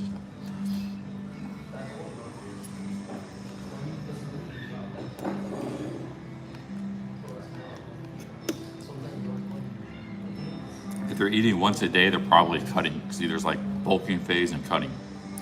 So they gain a lot of weight in their bulking phase. They're trying to put on the most amount of muscle. But then they want to get lean. So they're probably cutting at that point, which they might just do 1 meal a day or something. Different cutting strategies, but maybe they're doing without one or something.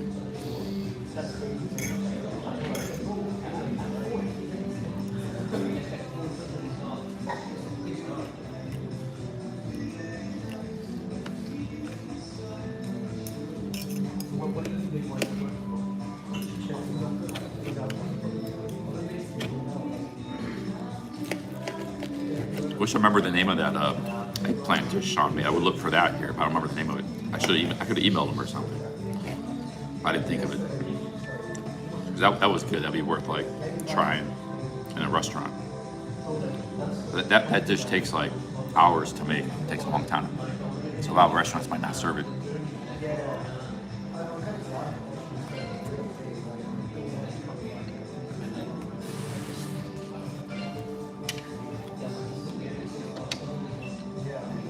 I think food is, there's an opportunity there in business. Like, I think Prime Burger, they just, I don't know much about them. I think they started out with just that one chain. And then now they're all over Thailand. They got like 10 restaurants. The thing is, like, they're selling burgers for like $10 with no fries, or like 300 baht in Thailand. So they're paying Thai wages.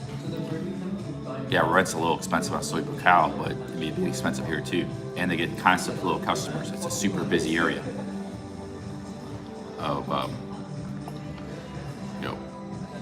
Mana was a pioneer. He opened a pizza shop in Treetown when nothing was happening in Treetown. That's right across from Prime Burger. So I think there's actually opportunities for food, whether it's Western or it just needs to be like decent food, like that's like just selling like baguettes, like baguette sandwiches. You sell them on the street. There's something, because there's not like a lot of food options in Soi Buakhao. There's tons of people flowing all the time. Everybody needs food. Everybody's staying in hotels. They need something to eat. And a lot of what's out there is just not very good quality. It's very low, poor quality. So you don't even have to open a restaurant. You just open up a food cart. Like the Kebab Girl, the Falafel Girl, Mana's Pizza, that was just a food cart. So I think there's opportunities in the food business in Pattaya. A juice stand, we talked about that before. Because like fruit's cheap and everybody drinks juice, everybody likes juice, all nationalities. That's important in Thailand because, in Pattaya, because you have so many nationalities. You have Indians, you have Chinese. The Chinese love juice. they might the tourists might actually stop and buy your juice. You got Russians, you got people from every Western country. You got Japanese and Koreans. You got Thais too. We got Thais. They're also part of the demographic.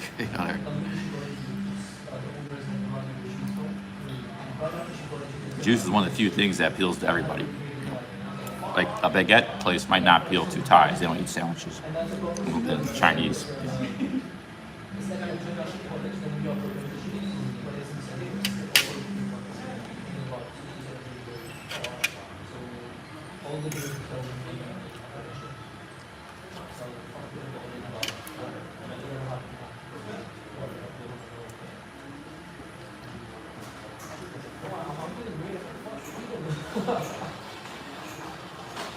People got to eat, Chris. Like, you got millions of people there, and they got to eat something.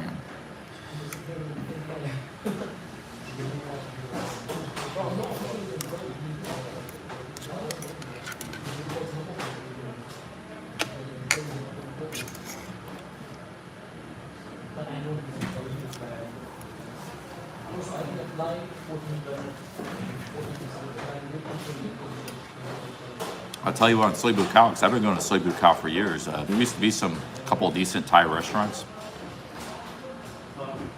and there was like some hole-in-the-wall places, all of which have been gone now. Like there's this little hole-in-the-wall place. You make like a good pad krapao and fried rice. Just simple rice dishes, but they were good.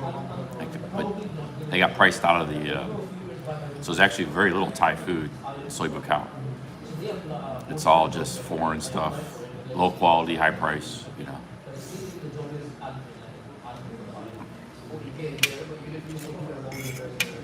But there used to be some decent places. He said, well, go to Third Road. There's not a lot on Third Road either. There's not a lot on Patty Cling, Patty Thai. Second Road is kind of the same.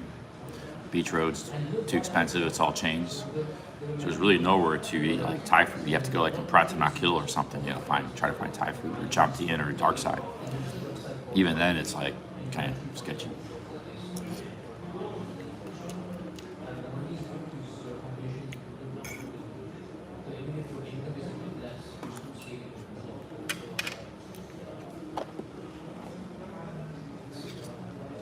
That's a lot of rice, man. This is like rice for 3 people. I might not finish all this, guys. Usually I do, but this is a lot of food. This is a ton of rice. And a ton of meat. I got a ton of meat to eat still.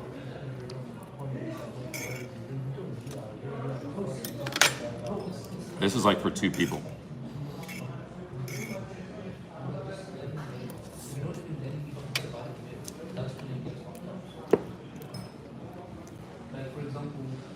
Whatever I don't finish, I'll take home. But I might eat it all, but it's a lot of food. We'll just get going.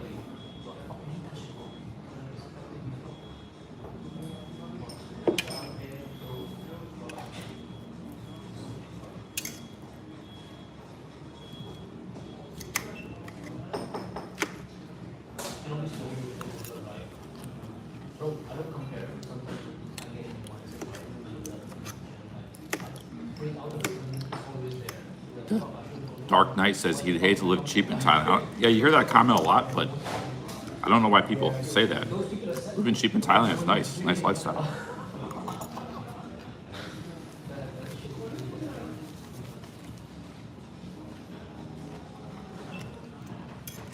For one, it's an implicitly cheap country to begin with, and you get nice weather. You just get around on a motorbike. It's just cheap, easy, and fun.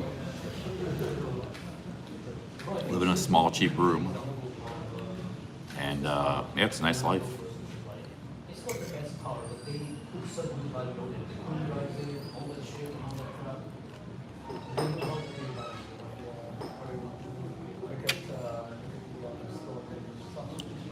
Yeah, Tin Cup is still around, I think, but they used to be better. They only sell like chicken and rice now. Yeah, you're right. They used to have a lot of good stuff on their menu. They stopped all that. Now it's just like chicken and rice, which you can get anywhere. Chicken and rice is like called Cow Man Guy. It's a very basic dish. So yeah, there's not really much on. So there's nothing at Soy Bucao to eat anymore. There used to be a lot of options. That could be an opportunity, just opening like a small little stall selling like Thai basic foods for foreigners, and Thais too, maybe. Because there are a lot of foreigners that want to eat Thai food.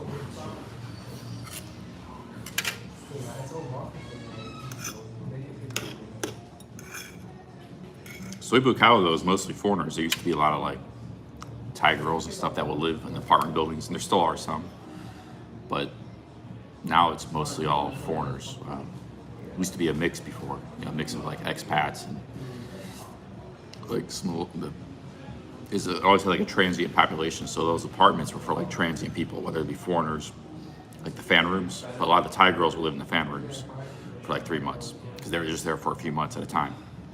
They don't stay there year round. So that's what a lot of that housing was on the side streets of Soy Bucao. But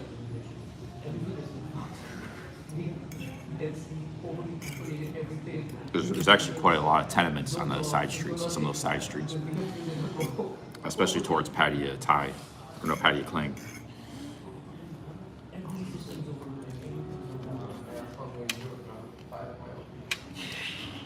Guess what? Next thing they get there,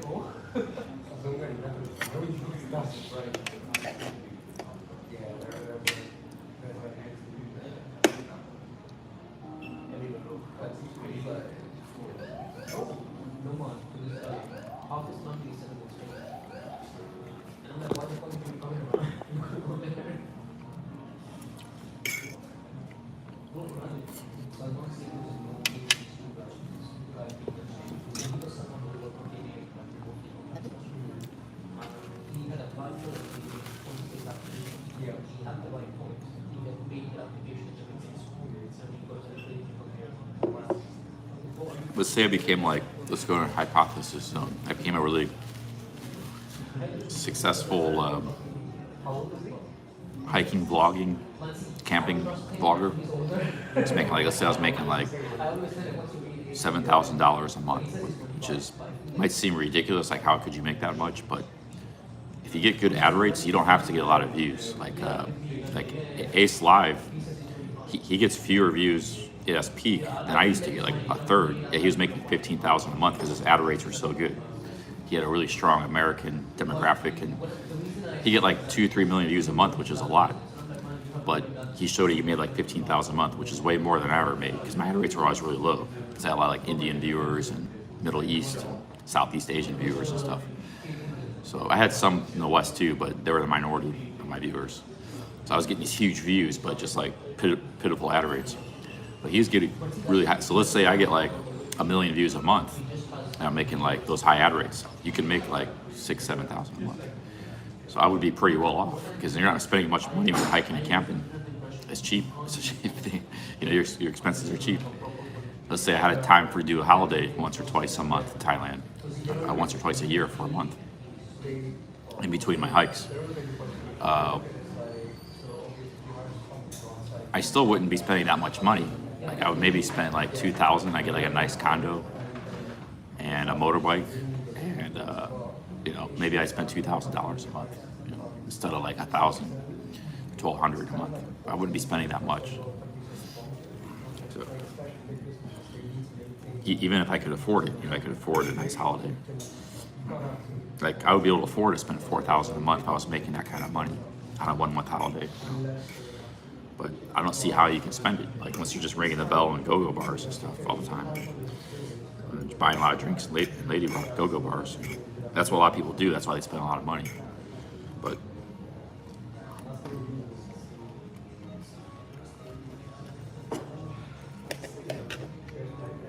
like in some cheap countries, it's actually hard to spend a lot of money. You have to try to spend. Like in Vietnam, it's hard to spend a lot of money. If you don't stay in an expensive hotel, you just get a normal place. The food's so cheap, there's no like nightlife you can burn money on, so you're not going to spend money if you want to.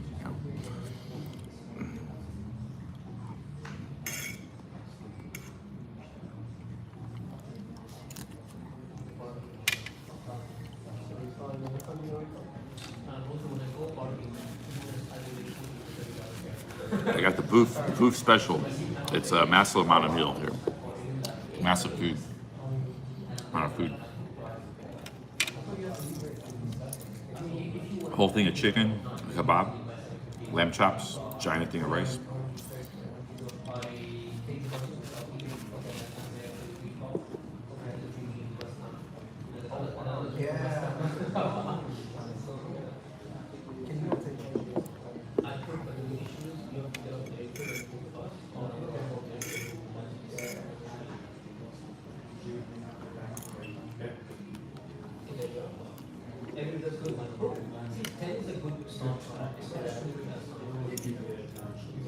Ross's tuna and lady. It's 30 pounds.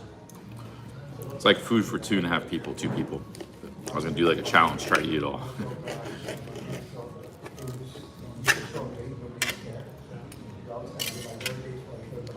Cheers, guys. Big ups. Got some lamb here, lamb chop.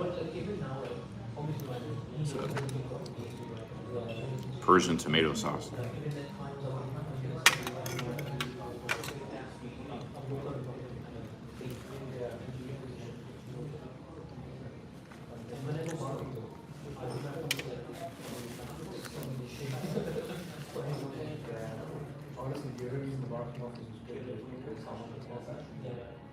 My theory was to eat a massive meal and go in a food coma the rest of my hotel. I'm not doing much streaming today.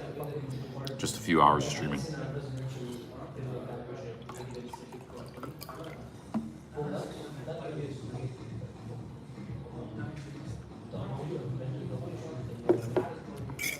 And I sort of need to eat a large meal to replenish my body's weakened from the stress I put it through yesterday. 24 miles walk.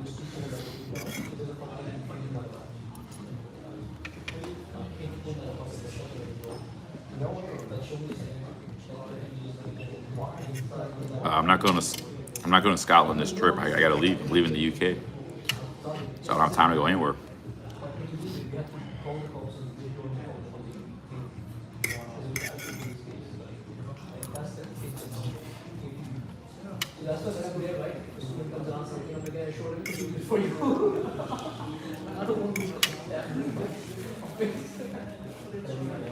Hey, Cheeky Chops, I explained it in the beginning of my video, man.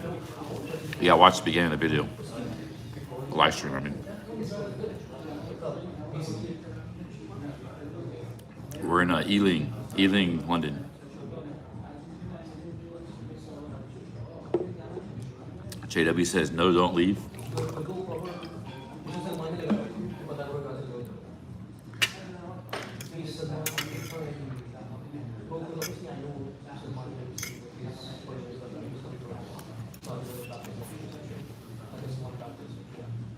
So I think the practice and license, whatever goes there, that they have to get it.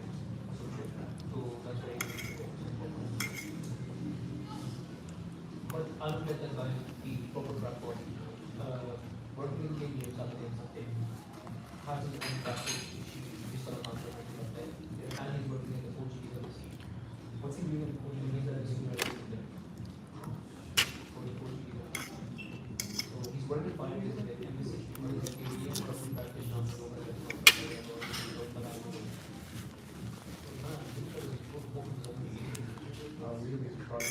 Thomas says, stay in the UK, we need content.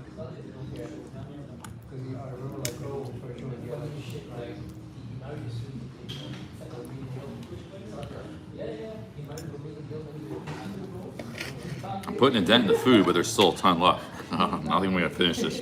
I'll take it home.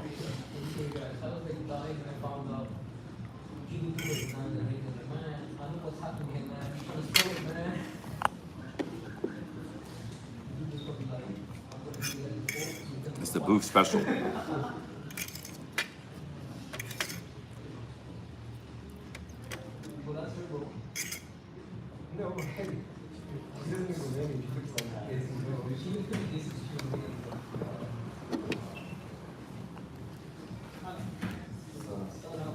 Cheeky says, looking forward to me walking the trails.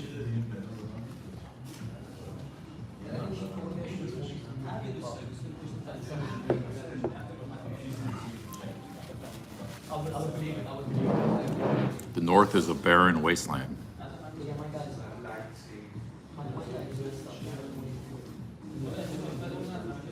I don't have a microwave. I just let it sit, and I don't use microwaves really that much. Anyways, I just eat some more tonight, maybe later. Get,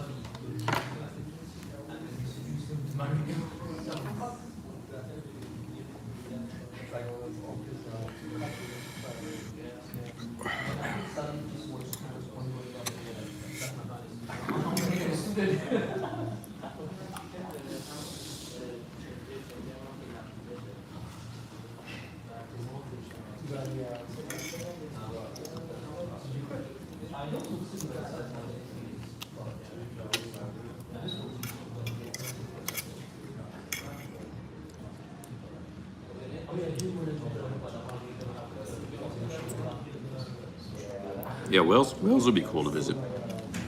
So there's a lot of places to visit in England, but or UK I should say, not England. It's UK.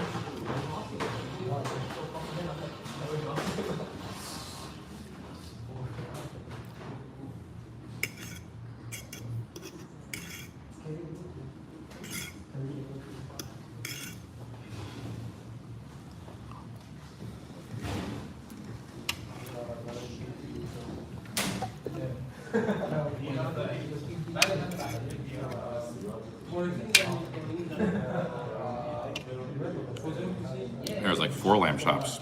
There's 4 of them. Holy cow.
Oh man, I might need something more to drink. Another, take my time here. Do round 2. That was round 1. Already getting full. This was round 1. I finished. I got round 2. 2 more chops. Still got chicken and kebab. Tons of more rice. I'm gonna take a break and do round 2 in a minute. Need another lemon. Got this tomato to eat too, grilled tomato.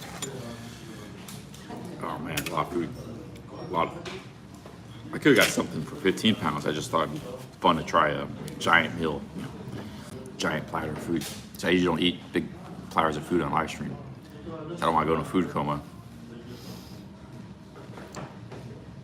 Yeah, I might get a Coke with ice.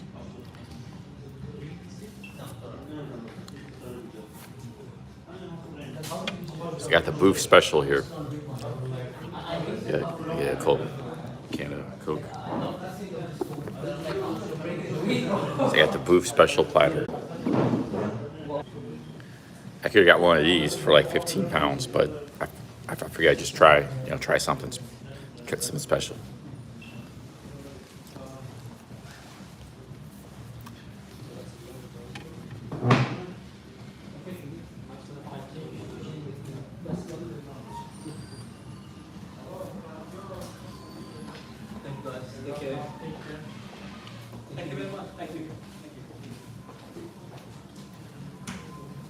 Or the main course. Mark, what do you think this is? Mark is being sarcastic there.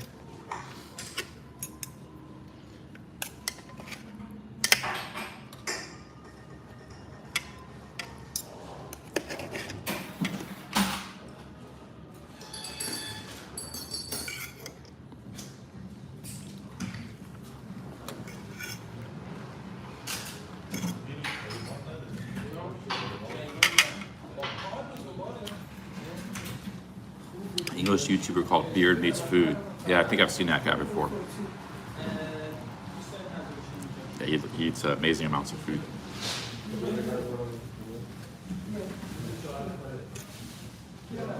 I'm not that sort of eater, but sometimes I do for fun, like to try to eat a lot of food.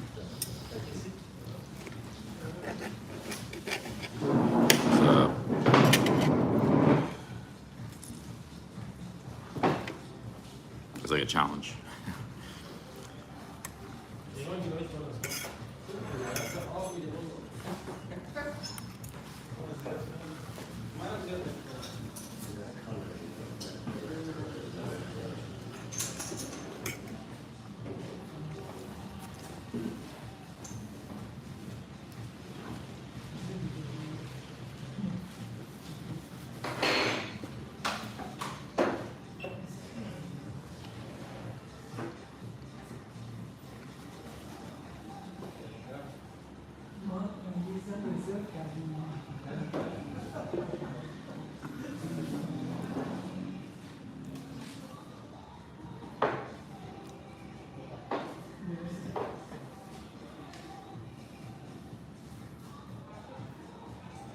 I'm not having dessert today, man. No way.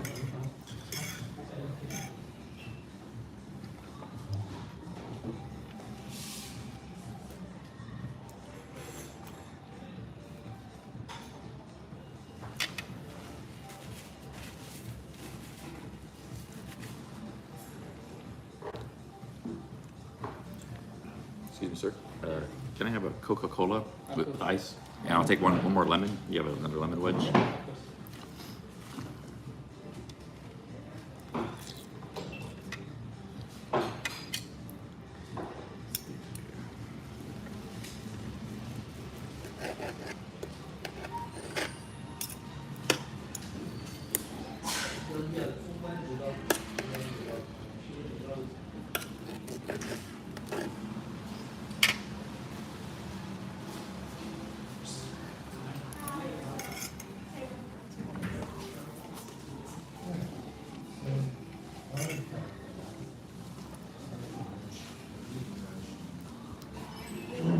It's a lot of food.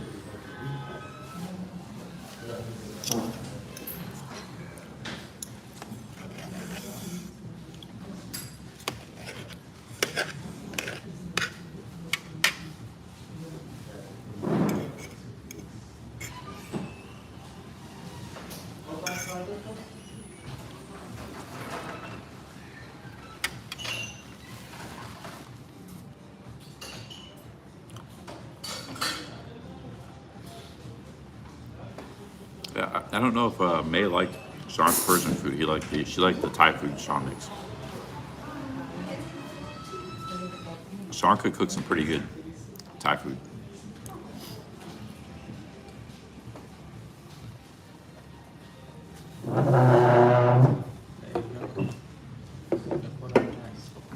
Enjoy. Cheers, next.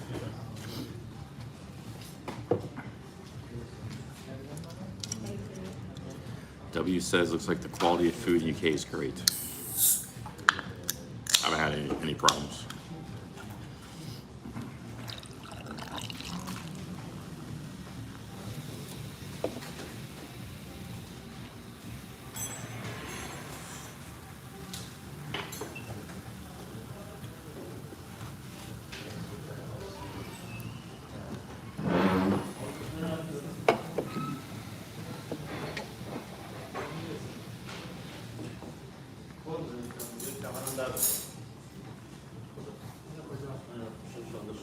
My favorite moment of the trip was with James and the failed Essex hike. Yeah, we've had some good moments. Rio Beardmore, that was a good moment.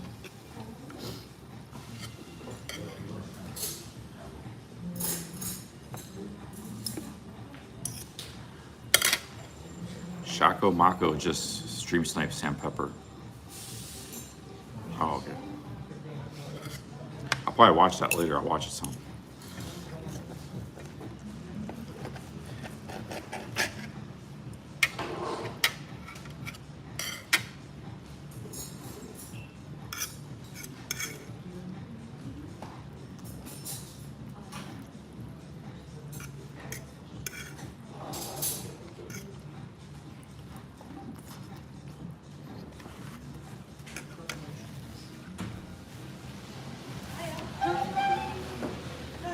love you. Why?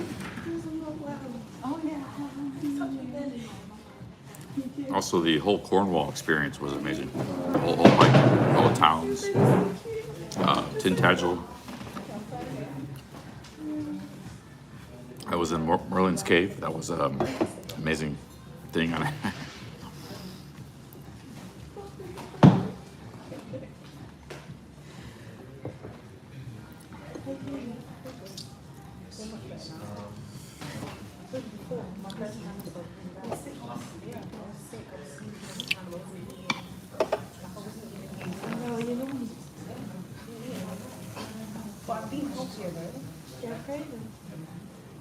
We had a lot of cool stream snipers, BB Bolte, James, Eugene, Audie in London, Cymac, Glenn Claptown.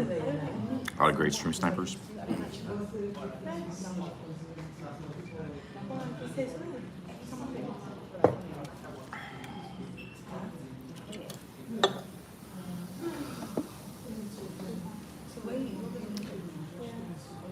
Do I see many American tourists? Sometimes you hear an American accent on the street, but you can't really tell Americans English apart unless you actually hear their accent.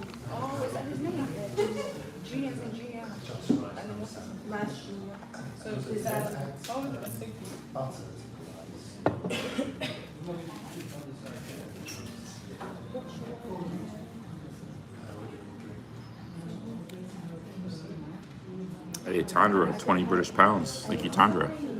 Safe travels. It's been great having you here in the UK. Thank you, Tandra. Thank you very much. Cheers, guys. Thank you, Tandra. I'm still like exhausted from that walk I did yesterday, man. Like, after this is making me more tired. I'm just gonna chill tonight in the room. Thank you, Tandra. Cheers.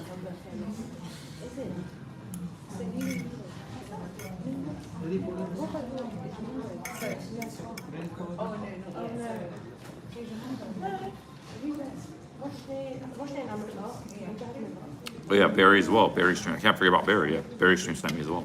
I always forget somebody. I leave somebody out. So they're still on the.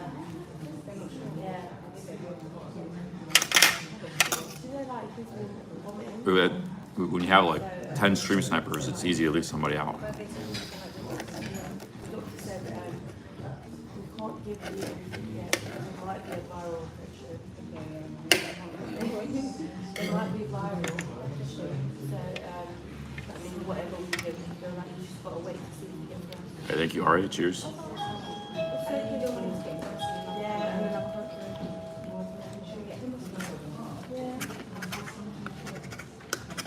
This reminds me of a lot of stuff Sean would make in the past, like 'cause he makes this kind of rice with some meat. You know, he'd make that a lot.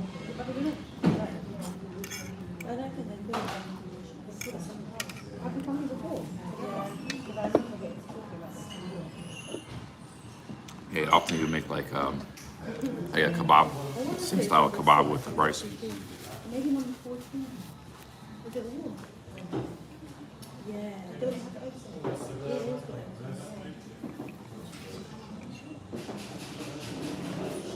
good. Sam made a highlight video of yesterday's live stream with Mo and Shaka. I wasn't in the highlight video, so oh well.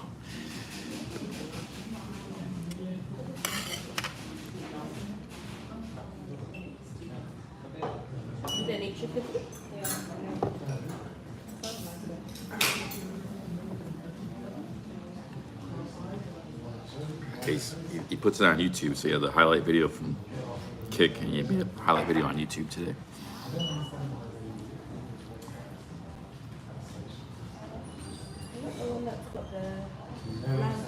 I think it was Tandra.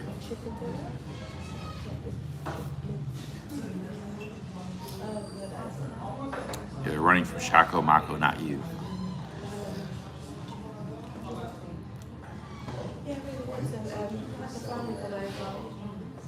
And then we just played cards, and I lost like £25. Then like people are giving me money, so I don't know how much I had money. So I don't know how much I I'm taking the rest of this home. I can't.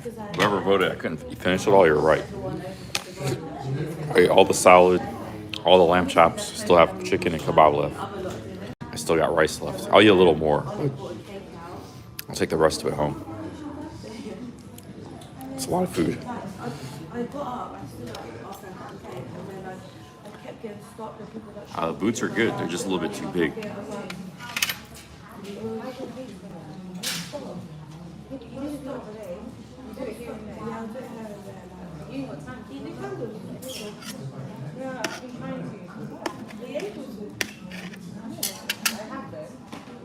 I was thinking about it, like the fumes being dangerous for now. Because it's so wax, it's a lot healthier than the other wax, yeah. But I didn't do it when I was young.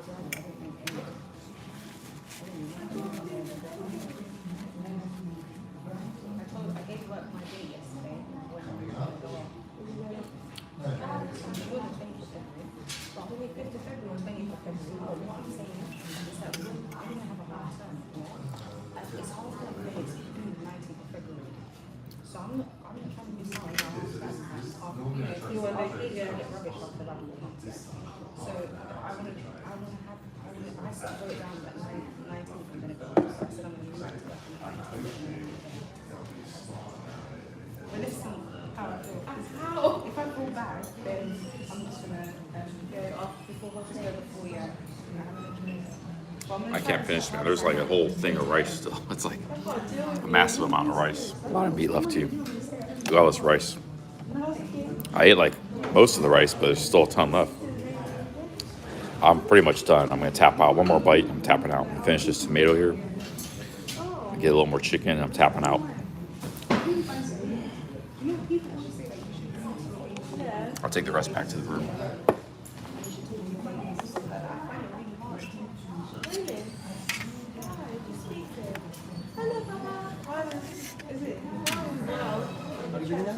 Yeah. Can we get the biggest, please? And the number 40? And some bread as well. And can I get number 22? Oh, James. Can I get number 26 with rice? Hey, James, for the 50 British pounds. Thank you, James. That was great meeting you, man. Can I get some water? Firm handshakes all around. Yeah, cheers, James. Big ups, man. I'm heading back this week, so I'll be gone real soon.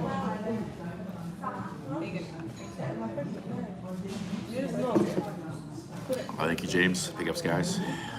I mean, I'm done, man. Go back to the room and kick back. James, cheers.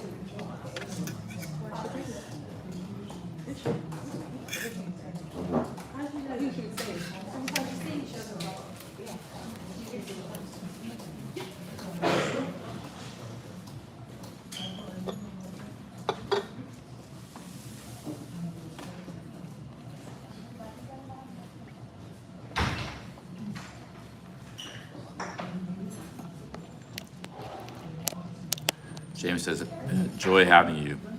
Oh, awesome, man. Yeah. I'm live all the time, 12 hours. So you catch me with here and there when you can. I was like, it'd be a full-time job if you had to watch my stream all the time. Big ups, James.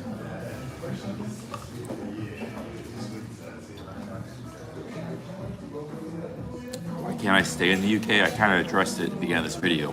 Live stream, so you can go back and watch it when I'm finished. I kind of explained it because I was thinking about maybe staying, but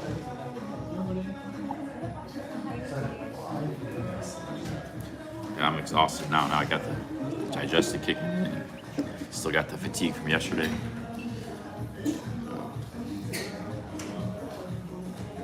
Yeah, back to the room. Thanks for the last minute super chats, guys. James, Towner, this stream's gonna be over next 20 minutes. So we can get a box, go outside, and yeah, it's gonna be it for the stream. Go back to my hotel. UK streams have been great. I'm glad you guys liked it.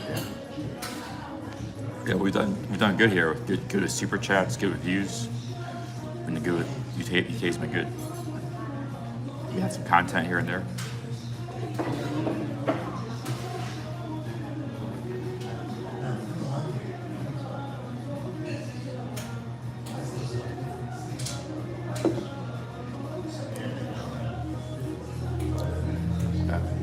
Okay, a takeaway, just the rice and the meat. Yeah, give me a box. Okay, cheers.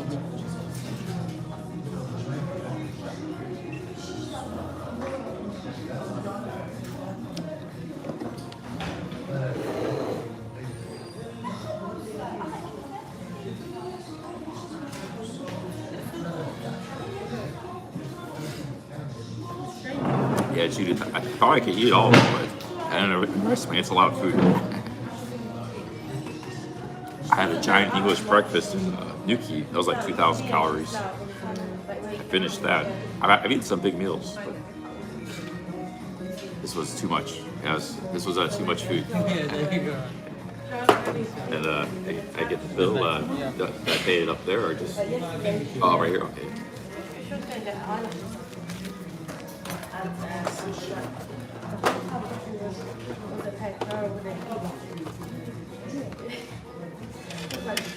I really struggled. She was like, today I'm going to get my hair done. How long are you going for? She was like, it won't take about 6 hours. She was like, that's not the travel Rush, time. relax. Stop. So, do you ever catch up how high that girl?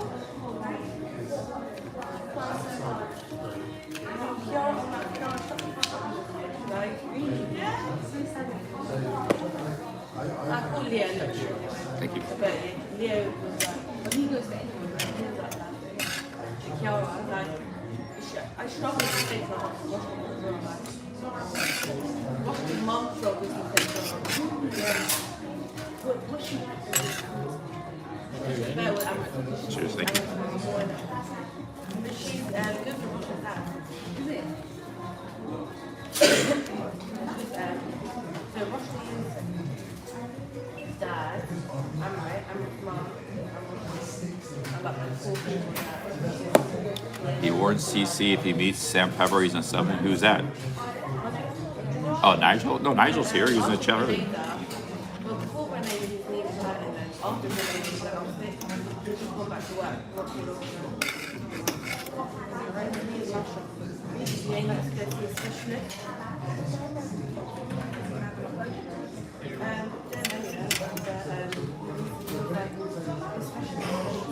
I don't really travel with any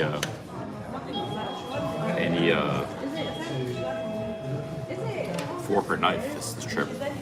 I learned like there's a lot of value in having some kind of spoon or fork, a travel fork. Of course, you could just like pick up a plastic fork from somewhere and use that. But I have like a bamboo spoon. I should have brought with me camping utensils.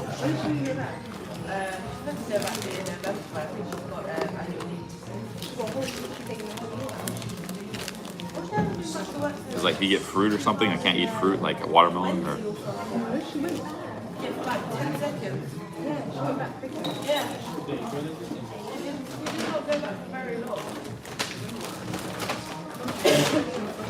All right, guys.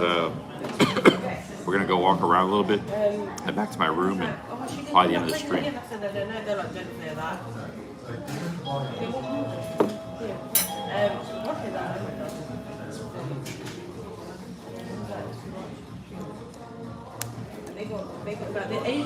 I could just get like a plastic, but you know those will break pretty quickly. So like, yeah, I got this bamboo like spoon, but I didn't bring it. You also kind of need a knife too for fruit, especially for fruit. Even like a really small pocket knife. I think I'll probably travel with a pocket knife, a small pocket knife, maybe a Swiss Army knife. Swiss Army knife, I think, is overkill though. Like, you don't need most of that stuff. And it's heavy.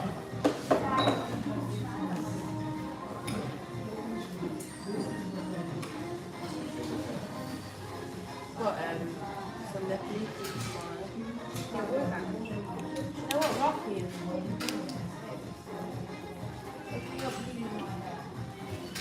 Tomorrow's a celebration for brothers and sisters.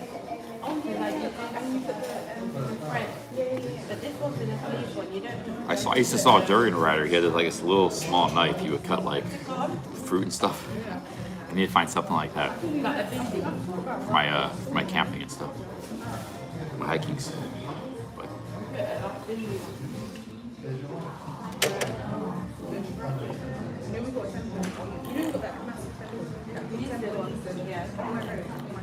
yeah, all you guys' suggestions. I would like to go north. I would like to go to Scotland, Wales. It'd be too expensive. I have to stay. I get train rides everywhere. The hotels are expensive, and I need to buy a flight back to America. Whereas I already got a flight paid for round trip tomorrow. Right, let's head out here. Oh man, I'm still really sore. When I sit down, I'm really sore from the walk yesterday. 24 miles of walking. Thank you. Cheers. Oh man. You know what was sore is my I'm probably gonna be more sore tomorrow. A lot of times you're more sore the next day. I gotta travel and do stuff. So tonight's rest. I get some more rest tonight. But my actually glutes, my quads are kind of sore. My upper back muscle is a little sore for some reason. It's cold.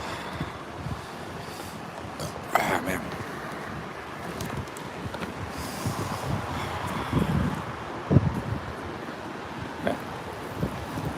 Man, food coma. I don't eat big meals. I don't like eating big meals, but yeah, once in a while I do. That's too much food, man. Oh man, a lot of food. I should have got the stew. I don't know. Should have got the stew, but it was good.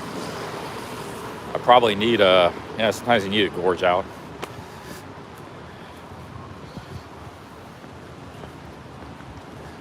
I think it was like exercise for your digestive system. Sometimes you got to put it to the test. You don't want to do that on a regular basis, but it's actually not that good for you. It ties up a lot of energy and some stress on your body, but once in a while it's probably good. Once in a while it's good for you. Oh man.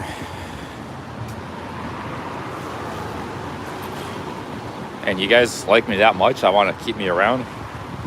I was thinking about staying in the UK. Like I said, I want to kind of stay in the UK and travel around, but you got the holidays coming up. I'd like to, see my relatives and stuff, and I'd miss that if I would stay. I think I'd just head back. But like I said, I might go to Mexico or something, or somewhere in January. Do something. Maybe somewhere in America. I don't know. Oh man, I want to just go to sleep now. Now I'm just, that 24 miles takes a lot out of you. Well, thanks everybody. Thanks for the super chats. Big ups to James, Tandra, everybody else. So many big super chatters this trip. I name names, but there's been a lot of people sending big super chats and small super chats. We did pretty good on the super chats. Made some profit this trip, despite the high expenses. Saw a lot of cool stuff. Been a great trip. We'll be back in the UK. Like, as long as they keep that flight to Ireland, I could go anywhere in Europe, like easily, quickly, because like they got direct, non-stop dealing to Dublin for like $450 round trip. So I could do an excursion to like Europe anytime, because Dublin has like direct flights to all of Europe. They got Dublin's like the low-cost airline hub of Europe, because they got Ryanair and Aer Lingus. Like Dublin's like a gateway to Europe for me. So aside from Ireland and UK, I could go anywhere, very quickly and cheaply, easily. So it's actually a great thing, as long as they keep that air route. Like they used to have an air route, Iceland Air from Iceland. It was like really cheap to Iceland to Cleveland, but they got rid of that. So sometimes these cheap air routes don't last long for a city like Cleveland. You know, it's not, might not be the demand. So hopefully that stays. If that stays, I'll be probably coming here more in the future.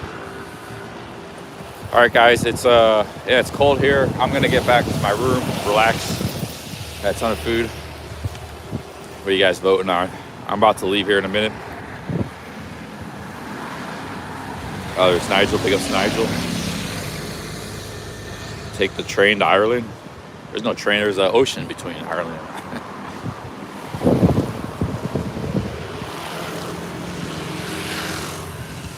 Alrighty, guys. Big ups. See you guys next time. Take care. Peace out. Big ups.